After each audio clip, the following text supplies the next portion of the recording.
everyone. We made it again. Another nice end to the week. Thank God. Thursday to Monday are absolutely forgotten now, and we're at Friday, which means obviously we've got the call-in show. And I'm absolutely buzzing to have always phenomenal people to my right, to me under, to me left. They're all everywhere, but they're all legends and all people. I'm going to go to the right. Jezza, how you been, my friend? I'm all good, mate. Yeah, you're quite right. Unfortunately, it's the international ball fest break. I won't be watching any of it. Can't stand it. Balls the crap out of me. I think actually, if it's nice day tomorrow, I'm going to go out in the garden and start doing some gardening as it's springtime. It's been lovely weather yesterday and today down here. Yeah. So, sadly, or am I gladly, we ain't got no Arsenal. But hey, there we go. Do you know the annoying thing about that though is, Jez, is you get the misery of Arsenal out your head, and then you get the misery of England put in it. I don't actually know who's worse to watch at the minute. You know what I mean? A boring England qualifier or a Marino-led Arsenal team, 12 points beyond the top. Hey, who knows? Cole, how are you doing, my friend? I'm all good. Yeah, I'm all good. After my dismal display at darts last week, I've canned myself from playing this week. So what better way to spend my Friday night than with some absolutely amazing people. Apologies in advance. I look like I've just taken a shortcut for a car wash. But but no, look forward to this, mate. Look forward to it. Yeah, no, big up, man. And Shane as well, man. Thank you very much for coming. How you doing, brother? All good, man. All good. Yeah. Same as everybody else. Bored with the international break, but at least, you sound from Ireland. We're fucking 10 times worse than you lot. So, I've got that going for me. But yeah, look, international break, it's always a bore fest, isn't it? It's not what it used to be. But so, yeah, like Carl said, it's great to be here with a few like-minded people to have a good football chat, and let's get it on. Yeah, do you know what? Yeah, that's it. I'm in the Money 35. I used to spend a lot of my Fridays going out and getting absolutely hammered to the point where I don't know where I'd wake up. But do you know what? I quite look forward to this on a Friday now. It's it's buzzing, you know what I mean? And I get to copy and paste Shane, you know what I mean? I get to talk to some really, really fantastic people. Like Rashid, how you doing, brother? How you doing? Thanks for having me on. Big up to everyone here. Big up to the chat. It's always nice to be here. I'm enjoying my our break from watching Arsenal. And international games, you know how it is. I just watch what I can, and it's not really. I'm not as invested, but yeah, big up to everyone, man.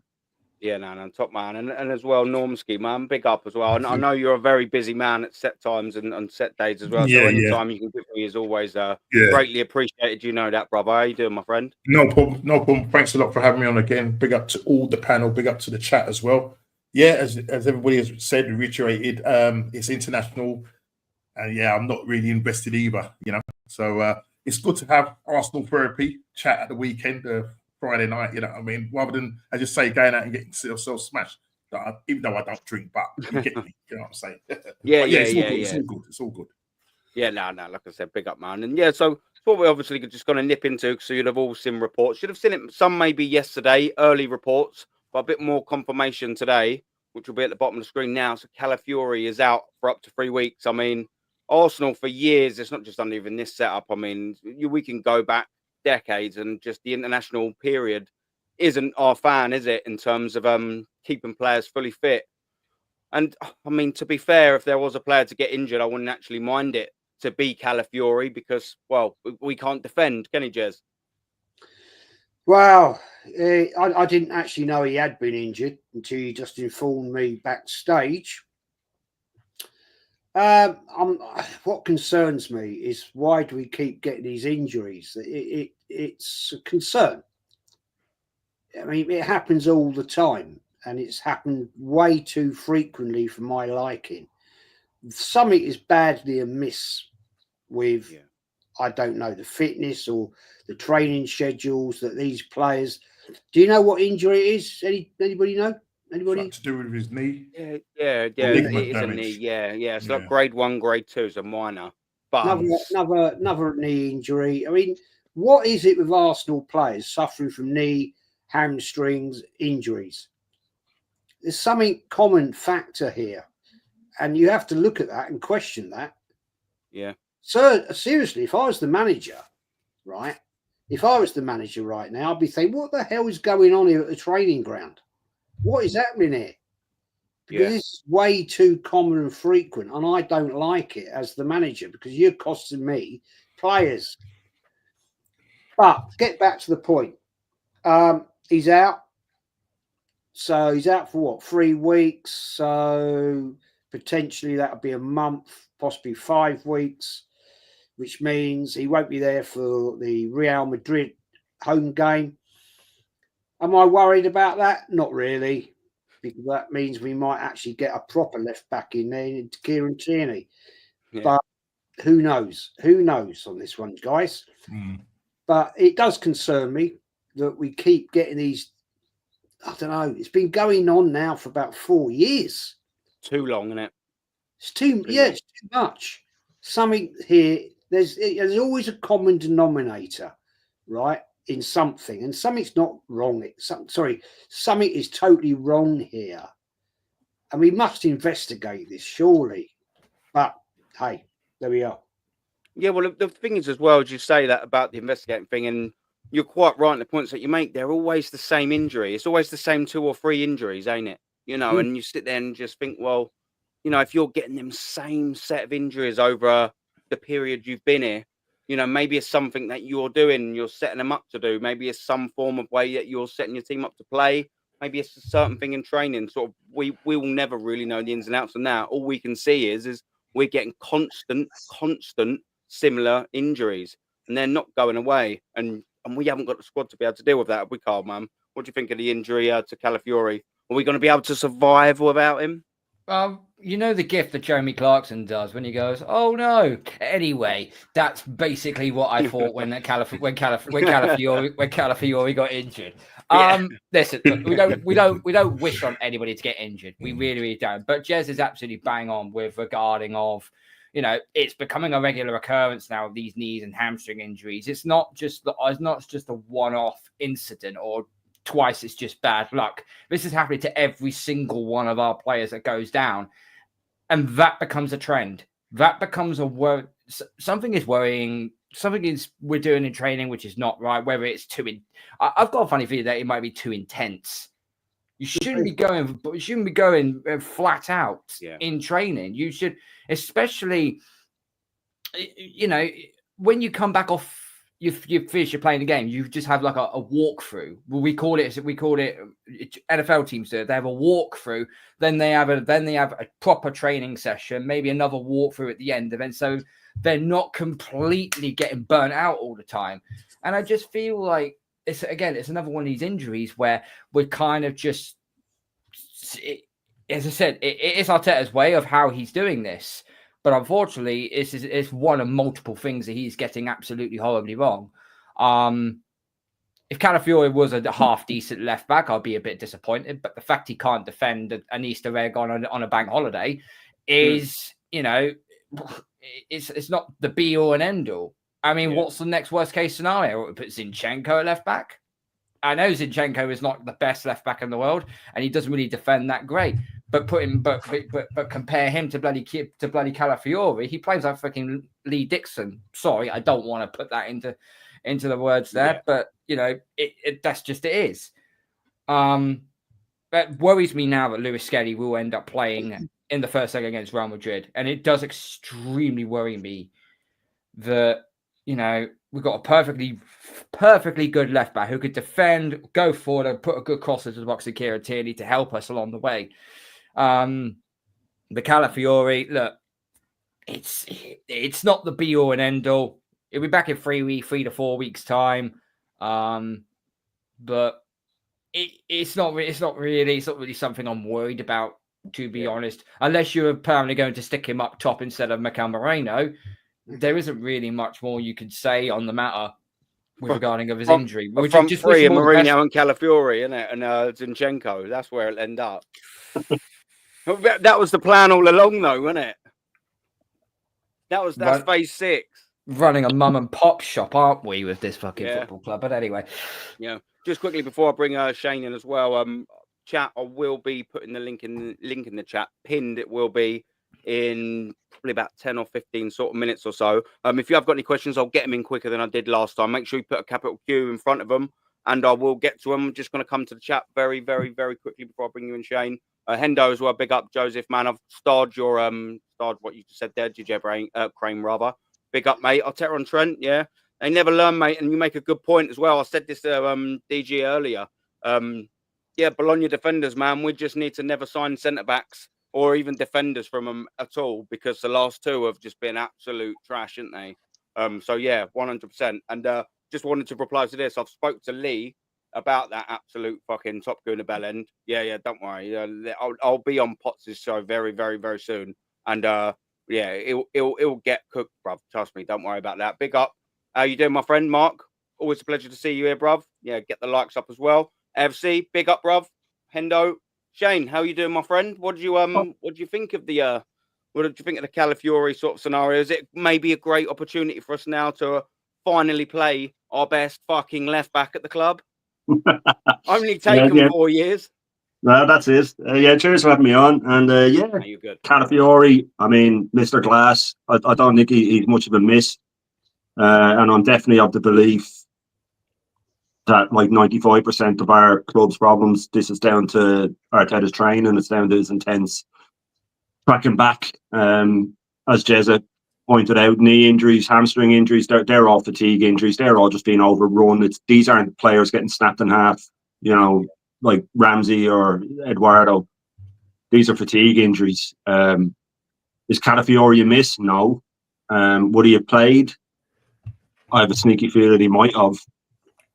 But if Arteta now plays, if he throws Lewis Skelly into a big game like this, it's the final nail on the coffin for me. It just shows how inexperienced, how gullible and narcissistic he is. It's not fair on the kid. You know, I mean, he's eager and he could lunge in, and the press are already on his back. You know, the press are already eating him alive. I just feel that if he goes into that, as much as he's already one of our better players, number one, he's not naturally a left back, so he's being played out of position against the best European club in the history. You know, in a toxic atmosphere at the Emirates, where you know people don't know if they're coming or going. Like Carl said, Tierney he's there. He's the perfect player for this game. The absolute perfect player for this game. Experienced, can tackle, can get forward, level-headed, everything you need. And he'll probably throw a kid in who's been sent off twice already and should have been sent off a third time. So, yeah. I mean, would I be surprised if Skelly starts? No. Will I be fearful? Yes, very. And this, again, this is nothing on him. I think he's going to be one of our best players. I think he's a fantastic player. I think if Arteta had any game management, he'd know that certain games you play a defensive side, and then, you know, when you're playing weaker sides, yes, have Skelly at left back because he comes into midfield and we're going to have 70% of the ball, and we're going to, when we're going to be under a lot of pressure, do you want some kid who's a bit rash, who's a bit, you know, over the top? But will he start him? Probably. So Calafiori wouldn't have been much better in my eyes, you know, but we'll see. I think this will just give us more of a chance to see if it's a personal thing with Tierney or not. Yeah, no, 100%, man, as well. And look, listen, he's been excellent in the MLS this season. He really has. But I'm sorry, mate. Do you know what I mean? And I don't mean to say this because you never know, but I don't think the Real Madrid leg is for you, mate. Like, do you know what I mean? I really do, because I said this off, and like you've said as well. You know, if he and he's prone to do it, if he makes one of them naughty challenges on Rodrigo, that's late, and either he does it twice and gets a yellow, or we've seen he gets a straight red. And we've then got to play Real Madrid at home in the first 45 minutes, or do you know what I mean, or in the last 45 minutes against 10 men. You know what I mean? I mean, we're going to be in trouble. We need someone with a bit of experience in there and one that can defend. If he doesn't play Kieran Tierney at left back in that fixture, even regardless of if Calafiori's fit, I mean, the geezer's absolute out his mind. Rashid, what's your sort of take on that, man? Another excuse for the Bible of excuses. This, yeah, exactly. These top gooners are gonna, for next page season. 443 on guys, section 4.431.a.4. It's getting more Dude, thicker. It's getting more thicker than my anger management diary. Do you know what I mean? It's like fucking electrical BS7671 book. They bring a new one out, and it's like fucking just. Oh, If you're an electrics, you know, yeah. But yeah, it's fucking madness. Sorry, Rashid, to cut you. yeah, they'll add it to the long list. Watch when we get if we go through, they'll use it for another day. If we don't, they'll probably use it that day and be like, oh, Saka was out and Havertz was out. And look, the thing is that Arteta should have learned from people like Klopp. Klopp had the same issues, if you remember, because of the high press and the constant pressure. Yeah. But Klopp, on the other hand, he knew that a lot of players will get injured. But that's your job to be prepared. And manage it. To manage it. Hence your job title, manager. Thank you. And getting 15 million as well. What's the 15 million for? This is what the 15 million is for you to be prepared in case Calafiori is injured, and in case Saka is injured, and in case Havertz is injured. I don't care who else. Yesterday, I was listening to Liam North's show, and North said something about how we won in the 70s. I think it was the 70s, 70, 71, and how we had top players that were injured that season, and we still went on to win it. The thing is that we still went on to win the Premier League. The thing is that this manager, he's not prepared, and even if he's not prepared, he doesn't know how to use or manage other players.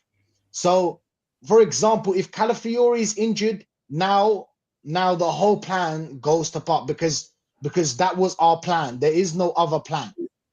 Now, what is he going to play? Is he going to play Skelly after how many red cards Skelly has, and inexperience, like you said as well? Is he going to play Tierney? Very unlikely. Is he going to play Sechenko? Defensively, not reliable. The thing is that I want this Arteta. I thought this Arteta would learn from mistakes. Because we've had injuries. We've had Saliba out for a season. Yeah. You knew how much we suffered because of a player like Saliba out for a season. Now, I'm not saying Calafiori is the same as Saliba, but you need to learn. I thought that why they give you the 15 million, I thought you learned a thing or two.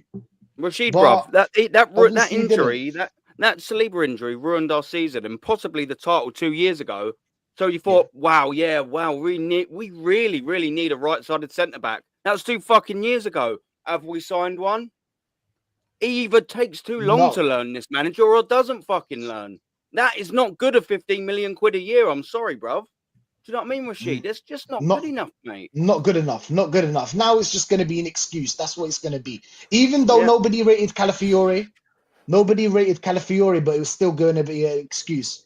And it's just jarring. I just didn't want it to happen. The thing is that they'll blame it one way or another. But yeah, it is what it is. I don't think Calafiori is good as a left wing or a left back or a centre back.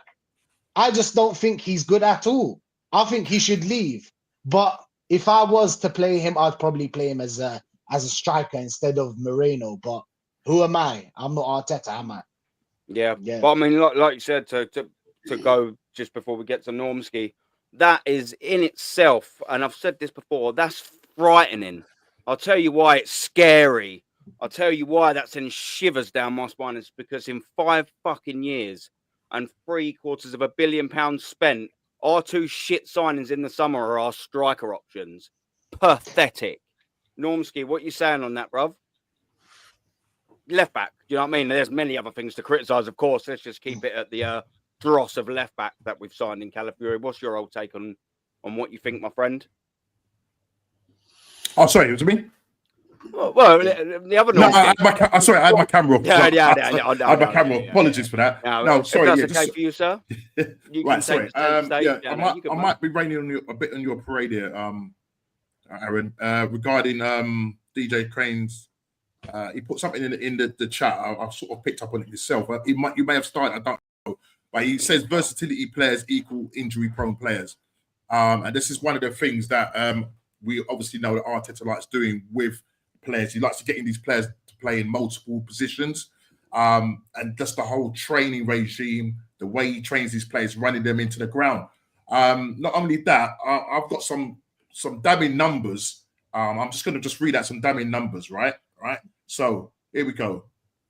11 days, 13 days, 31 days, 12 days, 4 days, 5 days, 8 days, 5 days, 35 days, 29 days, 14 days, 4 days, 26 days, 40 days. Hold on. 67 days, 4 days, 53 days, 73 days, 118 days, 43 days, and the last one in 2018-19 season, 291 days. I've just read out a list of days that this gentleman, Calafiori, has been injured for. No one. Calafiori. That's just one. I thought when we started it, I thought it was numerous things this season. That's just him for his own. That's just one mad player. ones, bruv. Me too. Yeah, And they were before he came, a lot of them. Right, You thank need you, to Shane. use that again, Normski. That needs to be Right, said, and bruv. listen, just go on to transfer market Yeah. and look at Calafiori's injury record. And this is what I'm talking about, Arteta. His talent ID. 291 days. That's fucking Mhm. yeah, I've got because it he got a right. big injury. I think he done an I've got it- ACL I've got or it- something I've got like it right. that. I don't know. Basel. I've got it right Yeah. here, mate. It was at Basel. His injury record is absolutely ridiculous. And getting him from Bologna, and then you go back even further to Bologna. Because these guys would have looked, if you're going to buy somebody, you're going to look at their past and see how they are. And Surely. Arsenal, yeah. Apparently It's in black and white. apparently Just got go on to 100. just type in injury, No, I believe Calafiori it, man. injury history, I mate. believe Yeah. I couldn't believe it myself. 291 days. That's, Yeah. you're getting on for damn near 9 months then. Yeah, he did an ACL Yeah, he done missed- it. Yeah, he done an ACL at That's Basel. right. Yeah. He before we missed- signed him. Wow. That's right. He missed 75 games that year. Did Arteta think if he's the Messiah that he just have to touch his foot and he'd never get injured again, maybe? What was this bullshit? What was the bullshit? Working the old Mikel magic that he worked on his wife, conquering hands of Mikel Arteta. Yeah. Aaron, what was this That's not- bullshit what's about? that What was this bullshit about? We had every player that we were looking out for. We were going to sign. We had like 180-page documentation. dossier. 100. Yeah, a dossier, Yeah. dossier. Well, What happened to the clearly the dossier? injury Yeah. history wasn't fucking in it. The 179 pages, they lost the injury one. They lost the injury report Yeah. somewhere. That fucking probably the dog ate it. I don't know. Yeah. Win the dog at it, man. Yeah, they had the roof down in the old convertible, and then just Damn you, win the dog. Damn, we'll just wing it for this season. Don't worry, them mug Arsenal fans won't care. Yeah. They won't give a Bloody fuck. Arsenal. Just make it rain Bloody with Arsenal. 180-page dossier. Why would you buy a player with that injury record? It's Mikel Exactly, Arteta, Jez. Jez. Because we're Exactly. fucking mugs, Jez. Because Mikel Arteta's a clown. Wow. This regime don't know what they're doing. Why don't they know what they're doing? Because they haven't been fucking successful. That's what you saying on it, bruv. Yeah, He's frozen. frozen. Thanks, Yeah. Aaron. Thanks for I having think me it's. on I think again. makes no, yourself. he's there, he's I frozen. know I'm a bit lagging. Yeah. Yeah. I don't know what's going There on. he is. Like my Yeah. Mac is like fucking, nearly overheating. It's a bit like Arteta. It's nearly past its sell-by date. But either way, guys, big up. Yeah, I'm not shocked. I'm not shocked by the another injury again. But again, it goes back to the whole if you don't prepare, you're gonna fail. Pretty much, really and truly. Do you know what I mean? And it's not even one of our best players as well. So when your scrubs are failing you, you know it's done. Really and truly, it's beyond a joke now. It's beyond a joke. And Mason, you're spot on. Real Madrid will destroy us. I don't see how we get through. I don't see how we can salvage this season. I saw the stream or parts of the stream with Guns, North Sides, and Hooks and that, and Christian, I think his name is. Yeah, Dickhead. And but trying to be upbeat and positive and all of that, and I'm just like, what do you see? What do you honestly see? in terms of this team getting through. Sorry. And no, it's cool, bro. Like I'm No. bugging out That's as well. my I'm bad. fucking lagging out and shit. I should let you go. Yeah. Sorry about that, bud. Yeah, no problem, mate. Yeah, and it's like and then Hook says, "Oh, if we bring Saka back for the second leg, that will salvage it." No, if we play Saka this season, his career is over. It's done. Let that boy rest, please. Yeah. I'm not even a begging kind of person. You can hold that just, thought, because I will be coming into that in a separate bit. So if you can hold your opinions maybe on that, I'll hold it. Because I will be coming into that as a separate thing a little bit after what I've got. So if you can hold that thought and carry on with the left back, that would be absolutely dandy, young man. Yeah, no problem. Yeah, no problem. But yeah, no, I don't think there's really much more I need to say about Calafiori being injured. I mean, it's same old. Play Kieran Tierney at left back. I heard you say that. Spot on. But we know what this manager's like. He will do anything and everything not to play him. And to be honest, if he does play him, would it surprise me? No. But the only reason why he would play him is because to really and truly keep the score down. That's the only reason why he's going to play him. Because is he that managerial competent though to be able to assess things like that though? That's what worries me, man. Even basic decisions like that, I just think are way too intelligent and intellectual for Mikel Arteta. Like, standard. I just don't. I've never ever trusted the guy. Never any kind of competent decision. And what's made you not trust him? Just the fact that he's a rookie, bro. Like the fact that he's a rookie. If you have a left back that's one of the best left backs in Europe, arguably the world, an old school out and out left back, and you'd rather play the sweet prince, you'd rather play a kid who's not even a left back, he's a midfielder, bruv. We all know this. We all know this. So, for me, the only reason why he plays a Kieran Tierney is to keep the score down. And again, this manager's a coward. We know this. Anything to keep him in the job that little bit longer. That's all it is. Plain and simple. Yep.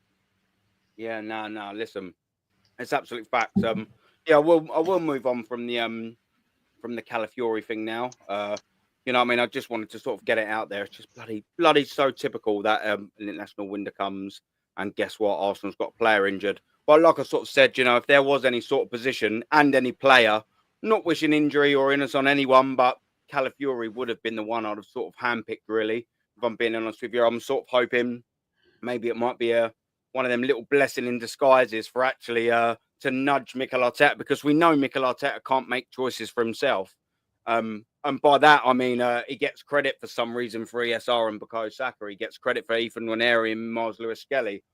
When he had opportunities to replace them, when there was opportunities for injured players to replace them, he didn't select any of them. His backs were against the wall. He was in a corner when he chose to play them 4 young players. He didn't play them because he saw something in them, because of tactical genius.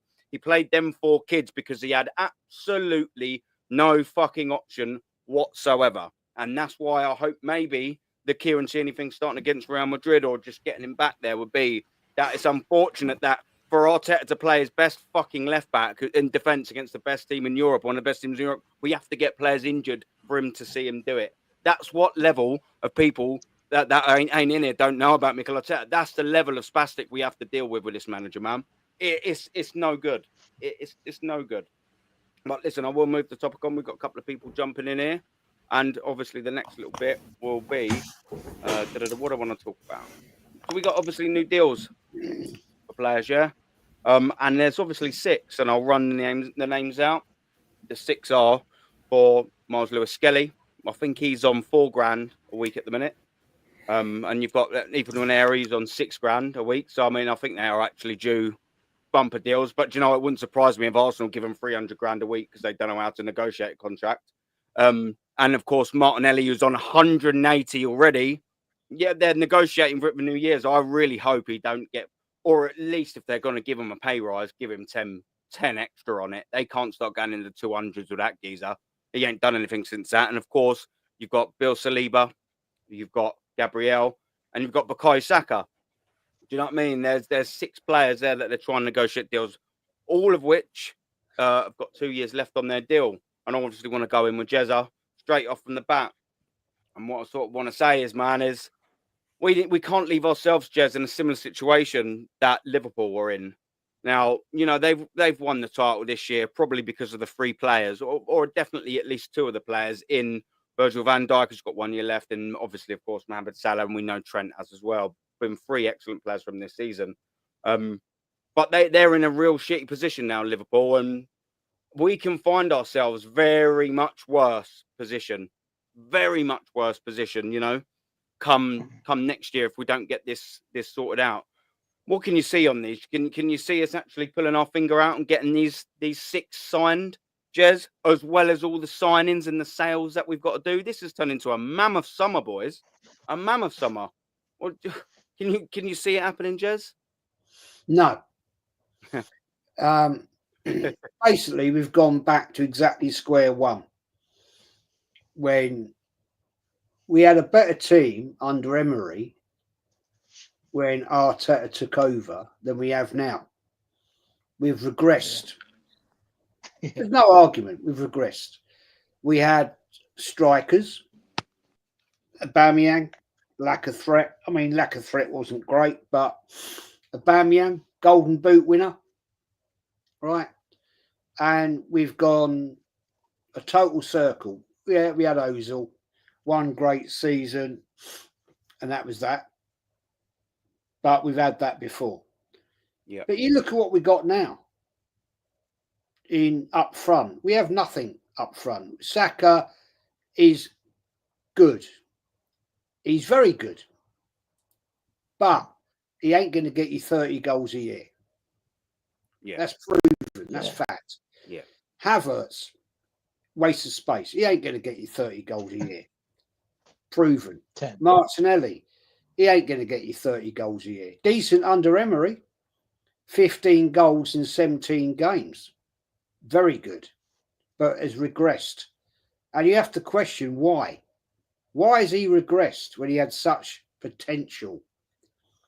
And all these things, guys, come back to one common dominant denominator, Arteta. He strangles the life out of players to the point that they regress. So here we are again, right? We're now in a situation coming in to a season in August where we need to invest big. Hello. Now, this is my question. Is this the reason that the Cronkies, or Josh in particular, has brought in his Berta, to actually assess what has gone on, what we've done, where we're going, and where we're going to go from here? Because it's almost like an auditor coming in to look at the accounts of your business and say, what the fuck are you doing here, boys? What are you doing? Where's all this money? You've spent all this money and you're not progressing. You're going down, down, down, and down. So, is that the question? Is that what we're looking at? That this man is coming to say, whoa, Christ almighty, what are you doing? You spent all this money. You've wasted money here, there, and everywhere. Yeah. And we need. I'm not trying to be funny. If you're having a munch, have a mute the mic, yeah? We need to address this. If you're eating, mute the mic. We need to address this pretty damn quickly, because at the end of the day, we're now in a situation coming in August. We need a striker, right? We need various positions which are not what we've got at the level we require. Yeah. And we're going to get proven this very short and very quick. Because all I see is us once again a no trophy season. It's crazy. Fact. Hang on, mate. Let me finish. The fact remains, this manager has taken us from a team that had ability to a team of no ability, and now we've got to start all again. How much are we going to get? How much can we afford? How much can we sell players for to get the money in we need? We've got a very, very, very weak squad. A manager that can't manage his squad. He doesn't use the players, which he should have done against PSV, right? There is no need to bring on senior players against PSV. He could have thrown the kids on for the last 15 minutes. There's no way they're going to score 6 goals. No way. Throw the kids on, give them an outing, give them some experience in the Champions League, let him have a run. No, he can't do that because he doesn't have faith in his squad. And that squad, gentlemen, he has designed. He's done that by his own fruition because he's binned off players and players have got injured for whatever reason. I'm not saying that's Arteta's fault. I'm not saying that. But there's something definitely wrong in our training regime. I don't know any other club of this level that goes through these many hamstrings, knees, injuries. So that needs to be looked at. That needs to be inquired and say, what the fuck is happening here, boys? What's going on? Why are we getting? Is it overtraining? Is it over physicality training? Is it overly stressful? And we need to look at that. Do we need to look at their actual what do you call it? Their diet that is causing this. That could be wrong. I don't know. I'm no expert, and I'm not qualified to talk about it. But we need to address this very quickly because this is just going to go on and on and on and on. And I don't see anything changing. If this idiot Arteta is here next season, it ain't changing. I don't have the faith in him to buy the correct players that we need. And we do need players, 6 at least, to get us over the threshold. But I've no faith, man. No faith at all. Yeah. Anyway, shut up. Yeah, big up. Mama, big up to you, my girl. They've Big up, Mama. She's been as gracious as always and put everyone in the chat. They're also in the description as well. So don't forget that as well, man. We're gonna move to the right still with this one, and then we'll have a bit of a free for all afterwards. So we're gonna go, Carl. What you saying, bruv? Come on, mum. It's a bit madness with these contracts, isn't it? I remember, and before I let you go, I remember us, a few years ago, saying Arsenal will never be again in the same position where we're letting players run down our contracts to 2 years and under. How did that work out? Yeah, because we're fucking back here, and now there's 6 of the fuckers. Yeah, and 3 of them are arguably our best players, by the way, and 2 of them are our best youngsters coming through. Come back round full circle at the end of the day with all of this.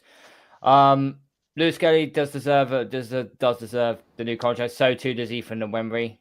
I think they've proved they can be a starting caliber player in this team. With regarding of Gabriel, Saliba, and Saka, I'm more questioned of can we keep hold of. I think Saka is more likely to actually sign a new contract rather than Gabriel and Saliba would, because I think he is the face of this football club, and I think if he does, he will end up doing a Harry Kane, where he'll probably stay for a long period of time until it reaches the point where we don't win anything. With Gabriel and Saliba, look, I think all the panel can pretty much agree on here that Saliba is getting his head turned by Real Madrid. We could all categorically agree with that. With Gabriel, I think he could move as well. He said in a press conference that him and Saliba are one of the best partnerships in world football. But we can only be classed as that if we win something, if we win a domestic trophy or we win a major. And this is the point we're making again. When you have these star players and it goes year on year on year on year, and every year it's come up short. There will reach a certain point in time where these players who know they're good, they know they're borderline quality, borderline world class, they know that the grass will be green on the other side if they leave for somewhere like a. Because if you go to Madrid or Bayern Munich or PSG, Barcelona, Inter Milan, you're guaranteed to at least win. You're guaranteed to win trophies. Yeah, you're guaranteed to win trophies. So Yeah, they are. You just got to look at it more that you just got to keep hold of Saka at all costs. The problem is though with this injury, if you don't zone him down, he could end up having 1 year left on his deal. And if he does end up coming back strong and playing like normal Saka, I don't think he will. I think he will take a step back. But if he plays anywhere near to the caliber that he is, then he may turn around and go, okay, I've got 1 year left on my contract, and I might just run it down. And we could be in a catch-22 situation there, where if you don't sign him, then you're trying to. If you don't sign him, that is bullshit. By the way, that is bullshit. Yeah. How many games have you watched of Real Sociedad when Tierney was playing? How many games was you playing? I'm not sure. Anyway, yeah. so that's there what. we go. Aaron Tierney was awful in Spain. He's bang average as well. Nah. Well, you obviously don't know how to watch a game of football properly, my friend. Unfortunately, I don't think what's the point. But we're all allowed each other's opinion. Do you know what I mean? If you think he's bang true. average, I think he's the best left back at the club. Do you know what I mean? Yeah, he is. He actually is. He's the most decorated player at the club. Yo, big up And he's everyone. going to go back to Celtic, and guess what? He's probably going to win another Scottish title. Yeah, that's true, because this is the problem with Arsenal. Yeah, they leave players leave Arsenal to win trophies, to win titles. Like it's like when players players at Arsenal leave, they leave the club. Fabregas, Van Persie, Nasri, Giroud, all these players, they leave Arsenal to win titles, which breaks my heart, mate. Yo, big up everyone, big up the panel. It's me, Taki here. Nice to meet you, bro. Yeah, cool, man. Yeah, cool. Yeah, no. Big up. How are you today? Yeah, no, we're all good. Yeah, we're just running through our. It's got settings, isn't it? What? If not settings. Yeah, big up, man. Big up. I'm trying to get some therapy, man. All good. Yeah, no, good. Hello. I'm just gonna run through some chat, boys. Yeah, so we got to hold it together. Yeah, William Holmes, big up, man. Defensively, yes, we're always a man down with Ozil in the team. Yeah, that's absolutely but a lot of people forgot that. Man down Odegaard in the game. What's the difference? He runs around and does fuck all. Do you know what I mean? Like with Ozil, he had no energy and all the killer passes. This geezer has got all the energy with no killer instinct at all whatsoever. Do you know what I mean? Skelly, how you doing, brother? At the left back, we are decent in defence. Yeah, well, I said we are decent, mate. We know that as well. We are decent in defence, but our attack stinks. Yeah, mate. Our attack, yeah. Hold on one second. I'm just reading this out, geezer. 1 second. I know you're double keen and all that, but I've got to keep the flow of the show, bruv. That's just the fact that we look at conceding goals. Yeah, we have no killers forward on the pitch, no plan, no system, no plan B. And mate, listen, this is the worrying thing about what you're saying, my friend. No plan A, man. We had a plan A 2 years ago, and now we've got fucking plan Z, mate. Listen. Put the goalies at left back. It's calm. No, it's madness. But yeah, listen, Chrome. Might as well. Yeah, listen. I'm trying to run for the chat very politely, boys. I know we're all happy it's a calling show, but you've got to let me run in with the show, otherwise it's Talar, yeah. I'm trying to get through it. I've got a structure to do, yeah, boys. We actually need a new manager. I would not give Arteta a penny, to be honest with you. Now, this is the worrying thing, man. This is the real worrying thing. Maybe that's why they've got the geezer in, do you know what I mean? The man named Berta. Maybe they've got that bloke in there, and maybe a process is starting. But to me, it's 2 years a bit too late, this little process. Do you know what I'm saying? Big up, man. This is the last one I take, and then I'll come back to the point in question, yeah? Brian, big up, bruv. Yeah. Big up. What have we really needed is a box-to-box striker. We ain't had a box-to-box. Do you know what I mean? Like, if it was midfielder, yeah. And the striker, we ain't had a box-to-box since Aaron Ramsey, man. He was brilliant in what he done, wasn't he? He was absolutely phenomenal. But yeah, new deals for 6 players. I'm going to come into Shane. He was, mate. He was. I'll give you that. Shane. Yeah. 6 contracts. Yo, big up Luca. We have to we have to take into account as well that with the Saka, Gabriel, Saliba, 2 years or 18 months, whatever's left. We also have to remember Partey, Jorginho, and all these lads that are running out of contract as well. So it's an utter shit show compared to what Arteta walked into. This is even worse in my eyes. This is even worse. We were going through the wages there last time, and they should have been flipped around. The players that are on low wage are better players, and the players on top wage are Havertz and all these gimps that don't deserve to wear the shirt. It should have been flipped on its head. So to me, they not fit to wear the shirt. That's why. Yeah, to me, this summer, like someone said down in the chat that, and I've said it before, I don't care what money we get this season. I don't want Arteta spending it. And if Berta does spend it, will Arteta be too narcissistic to use the players in the right position, to play them when he should play them, to rotate them like we said before? We talk about injuries. And, if you watch Guardiola, any top manager, if even from the second game of the season, they'll change 2 players just to rest them. You don't start resting when players are flogged to death. You rest them throughout the season. You rotate. That's what it's called. If you watch a Real Madrid league match, there'll be 2 players that you didn't expect will start. Camavinga will come in, or they'll be taken out for one game. Modric will come in, and for no other reason than, number one, tactics against the team they're playing, but number 2, because players need to be rotated in and out. Arteta gives out about, the amount of games that players play now, but you play the same 11 every week until one of them drop dead on the side of the pitch, and then you bring someone else in. So these contracts, again, I think, yes, the board deal with the contracts and the director of football and all that stuff, but if you're negotiating a contract and Arteta's your manager and you're asking who's coming in this summer and are we going to change tactics, are we going to do this, it will play a big part in it. There'll be players that won't want to stay. Like Carl said, Saliba's had his head turned. We can all see that. Would I blame him? Not in any way, shape, or form would I blame him if he left.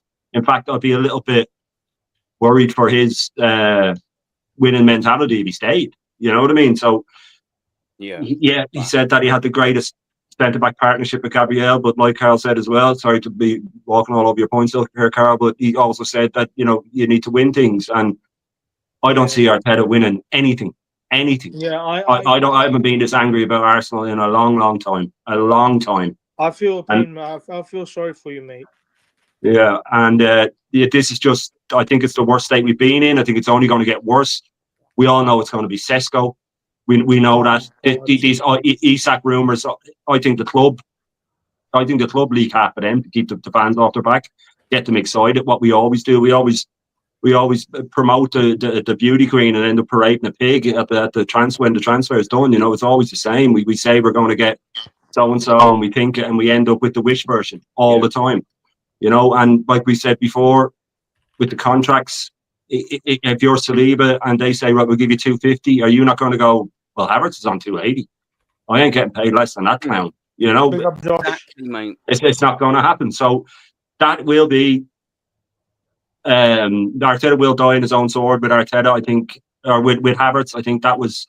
It's wrecked everything. It's wrecked everything. The contract, the size of the contract, playing him out of position, and it all feeds back to the question that you did ask at the start: contracts. And we're in this mess because of Arteta and the board, and I don't see it getting any better in any way. Yeah, and that's sort of when I was, I don't know, I think it might have been sort of Napster, and the reason why I asked it as well is, where do we get these ideas from? I'll tell you where we get these ideas from, because we've seen it for the last 5 years. It's not just we're having an opinion off the cuff. Do you know what I mean? It's not as if we've just started a whole new system, a whole new regime, and after 5 minutes we've gone, yeah, do you know what? This geezer ain't this because X, Y, Z. We've lived it for half a decade, and I think the history that we've seen and watched and the mistakes made, etc., I think validates our opinion to say, yeah, this setup, this regime, this process, this manager, this whatever, it just isn't cutting the mustard. And with these contracts, like I said, and I started it with, 5 years ago, they said to us, absolutely, yeah, we'll never be in this position again, man. It's even in the worst position. We only had one or two. We had Ozil and Sanchez, I think, were the big ones, weren't they, before? And now we've got 3 of our biggest stars and 2 of our biggest youngsters. We're going backwards. Yeah, it's a little frustrating. Rashid. Big up, brother. What you got? Big What's up. your two bob on it, my friend? We have Rashid. I think Ethan and Skelly were already done deals, and they'll be announced after we lose to either Real Madrid or whenever we lose in the semi-final or the final. They'll be announced then, you know. So everybody will be, you know, happy and positive for the next season. We've seen on my show on Wednesday what we done, the part 1, where we talked about how the team that he inherited, and we compared it to the team that we have now, and we found that we had a better team. If you're talking about stats, if you're talking about anything, we had a better team. The thing is that how are we gonna sell players? That's How are a we big going to sell? question. How are we going to get rid of? Yeah, how are we going to get rid of Got to most let of the them finish, players? brother. You'll get your chance. We've You've just got to wait patiently, brother. I can't keep We've saying got- it. Yeah, be patient. Yeah. Otherwise, you're gonna have to go, brother. Go on. We've got- You'll get your time. I've been patient with you, brother. I've said it a few times now. Come on, Rashid, go. Yeah, I'm allowed to interrupt. we I'm the host. Yeah, just let you know. cool. All good. But yeah, what we found that, look, the thing is that we have a lot of players that are overpaid. Weekly wages. How are we going to get rid of them? How? That's going to be a big problem. We've got players like Gabriel Jesus, 265, and he's got 3 years left, and 3 injuries as well. Yeah. How are we going to get rid of him? How are we going to get rid of a lot of players there? The thing is that we're just seeing that this Arteta or the whole club in general, because they'll be like, oh, Arteta wasn't backed. It was the club. How do you know that it's Arteta's signing? It wasn't Edu's. You know what I'm saying? They were a team and he had the last say. That's what he said. But really and truly, I don't even believe in him. His talent ID is shit. Let's be honest. When's the last baller he bought? Out of 30 players, maybe 5 of them are decent, are good. Yeah. The rest are average or below average. We just don't learn. This Arteta guy doesn't learn. And we haven't learned as a club as well. The players that we had and the players that we brought in. The thing is that this system or this project we haven't progressed in any shape or form. The only thing we progressed on is league finish. That's the only thing we progressed on. And we've regressed in the last 3 years. It's just jarring, like looking at this team and seeing that if we had a competent manager that has proper talent ID, all we need is five players, and we should win the league. We should.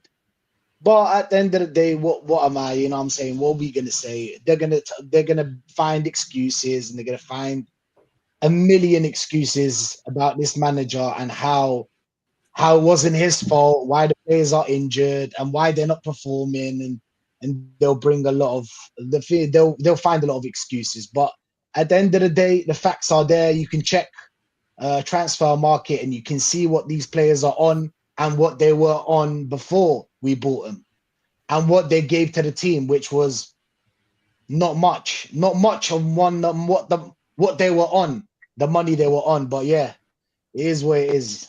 It is what it is, man. Yeah, now obviously, and man, I always appreciate your thoughts on that, and I always agree with you. Do you know what I mean? And we don't always agree, just like a lot of us don't. Everyone seems to think we've got our own little weird gaggle ourselves. Do you know what I mean? Where we're all just this hatred sort of gang. Do you know what I mean? It's so negative and toxic. We will disagree with each other, but guess what? When we do disagree with each other, we take each other's points on boards and we deal with it like fucking adults. Do you know what I mean? But on this occasion, and I'm not the whole chat, I'm pretty much agree with every single word said. Albie, touch line. How you doing, brother? Good, mate. Cheers for coming on. Yeah, I'm alright, man. Yeah, big up, man. Big up to the panel. I'm just gonna just quick one. I'm just gonna head off and go to Tarabi, innit? So big up, You everyone. need to do what Maybe you do, next man. time. Big up. Take care, bro. Big up, everyone. All the best, man. Yep. Thank you. Cheers, bro. Big bro. Top man. Yeah. Right, yeah. Sorry. Big up, man. Big up to the panel. Touchline. What you saying, brother? Yeah, big up to the panel, man. Yeah, I'm saying what you saying, bro. Yeah, so I mean, listen, it's not going to be a Man United chat today, I'm afraid, mate. But I know you got a lot of knowledge about football. Arsenal need to get these contracts right, didn't they? They massively need to get these contracts right because, as I said before, I don't know if you joined or not, so I'll just skim over it. You know, we could find ourselves in a really horrendous situation that Liverpool find themselves in right now if we do not act fast. And do you know what as well? These players, that you start getting down to them 2 years touch lines, and they hold all the cards, they hold all the keys that unlock the doors to whatever fucking team they want to open, don't they, my friend? What do you reckon? What do you reckon on Arsenal? Were you confident that our shocking setup can actually tie all 6 of them down? Or do you reckon there's going to be some I some think departures? Hold on, Rashford's through. I think Saka and that will stay, and Wari and Lewis Skelly, they will stay as well. I think he'll be down with Saliba. I think he'll leave. I think he'll leave this summer.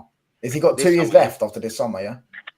Yeah, they. Yeah. I'm sure they. So you might as well just sell him and just cash in because Madrid clearly want him. They've clearly waited for him, and they're not like, if he doesn't sign a new deal this summer, you're not going to get the best price for him, and you can get 90, 100 million for him and then replace him with someone that's actually, you could get someone for 50, 60 million for that. And, I don't think you're going to get a centre-back the level of Saliba. I don't think Arsenal can attract that. I think there's only 3 or 4 centre-backs of that level in the world, to be honest with you. But other than Saliba, I think you should be fine, man. There's no reason why Wari and that will leave. Do you know what I'm saying? They're 17, 18. Saka, I think he'll maybe in 3 or 4 years if Arsenal are still in the same position, he'll look to leave. I think for Saka for at least another 2 years, you're safe. I think he will stay. He's 23, 24, and he loves Arsenal. He's an Arsenal fan. And let's have it right. Like, how many? Like, obviously teams would take him, but I don't think Real Madrid or someone would come in for Saka, in it. And he's not going to go Man City. He's not going to go Man United. He's not going to go Liverpool. So it's like, I feel like he'll just stay. There's nowhere else really for him to go, is there? Do you know what I'm saying? Yeah. There will be teams that'll take him because he's a top player. But I mean, of course, I hope you're wrong. So I of course want. Well, I actually only want 5 of them to stay. I'll be quite happy if Martinelli left. If I'm being honest, if we do need to sort of make it, I didn't even know that. If there's sort of a player that still has some value, and I'm not saying he has ridiculous amounts of value, by the way, and his value comes down because guess what? We give him 180 grand a week for one. Who do you reckon you lot will sign? Handcuffed again. Because you're gonna get a left wing. You're gonna get left wing. Who do you think you'll sign? I think you're gonna get left wing. Honestly, it is. We need about 10 players, mate. We need a backup goalkeeper. We need another left back. No, I don't think that though. I don't think it's that bad. We do need another left back because Tierney's going 100%, and Zinchenko. I know, but I don't think you need. Yeah, but can I just say? We need about 10 players, bro. Tierney doesn't play, so I don't think. We've got 2 players at 6 going, Jorginho and Thomas Partey. There's holes in this squad, bro. We need another left winger. We need a left 8. We need a whole new left side. Let's just butt that out. We need another 10. Cool. 2 strikers. Aaron, can I ask you a question? Aaron, go on then, bro. Can I ask you a question? Who would you sign as a left winger, and who do you think you're gonna sign as a left winger? Mate, it's annoying because, like, I know this ain't your question, but Arsenal was massively, and it still pisses me off to this day, not signing Kvaratskhelia for 60 odd million. That was a signing. I thought, do you know what? That's a good player at a good age. I'm so glad you didn't get him though, because Arteta would have ruined him.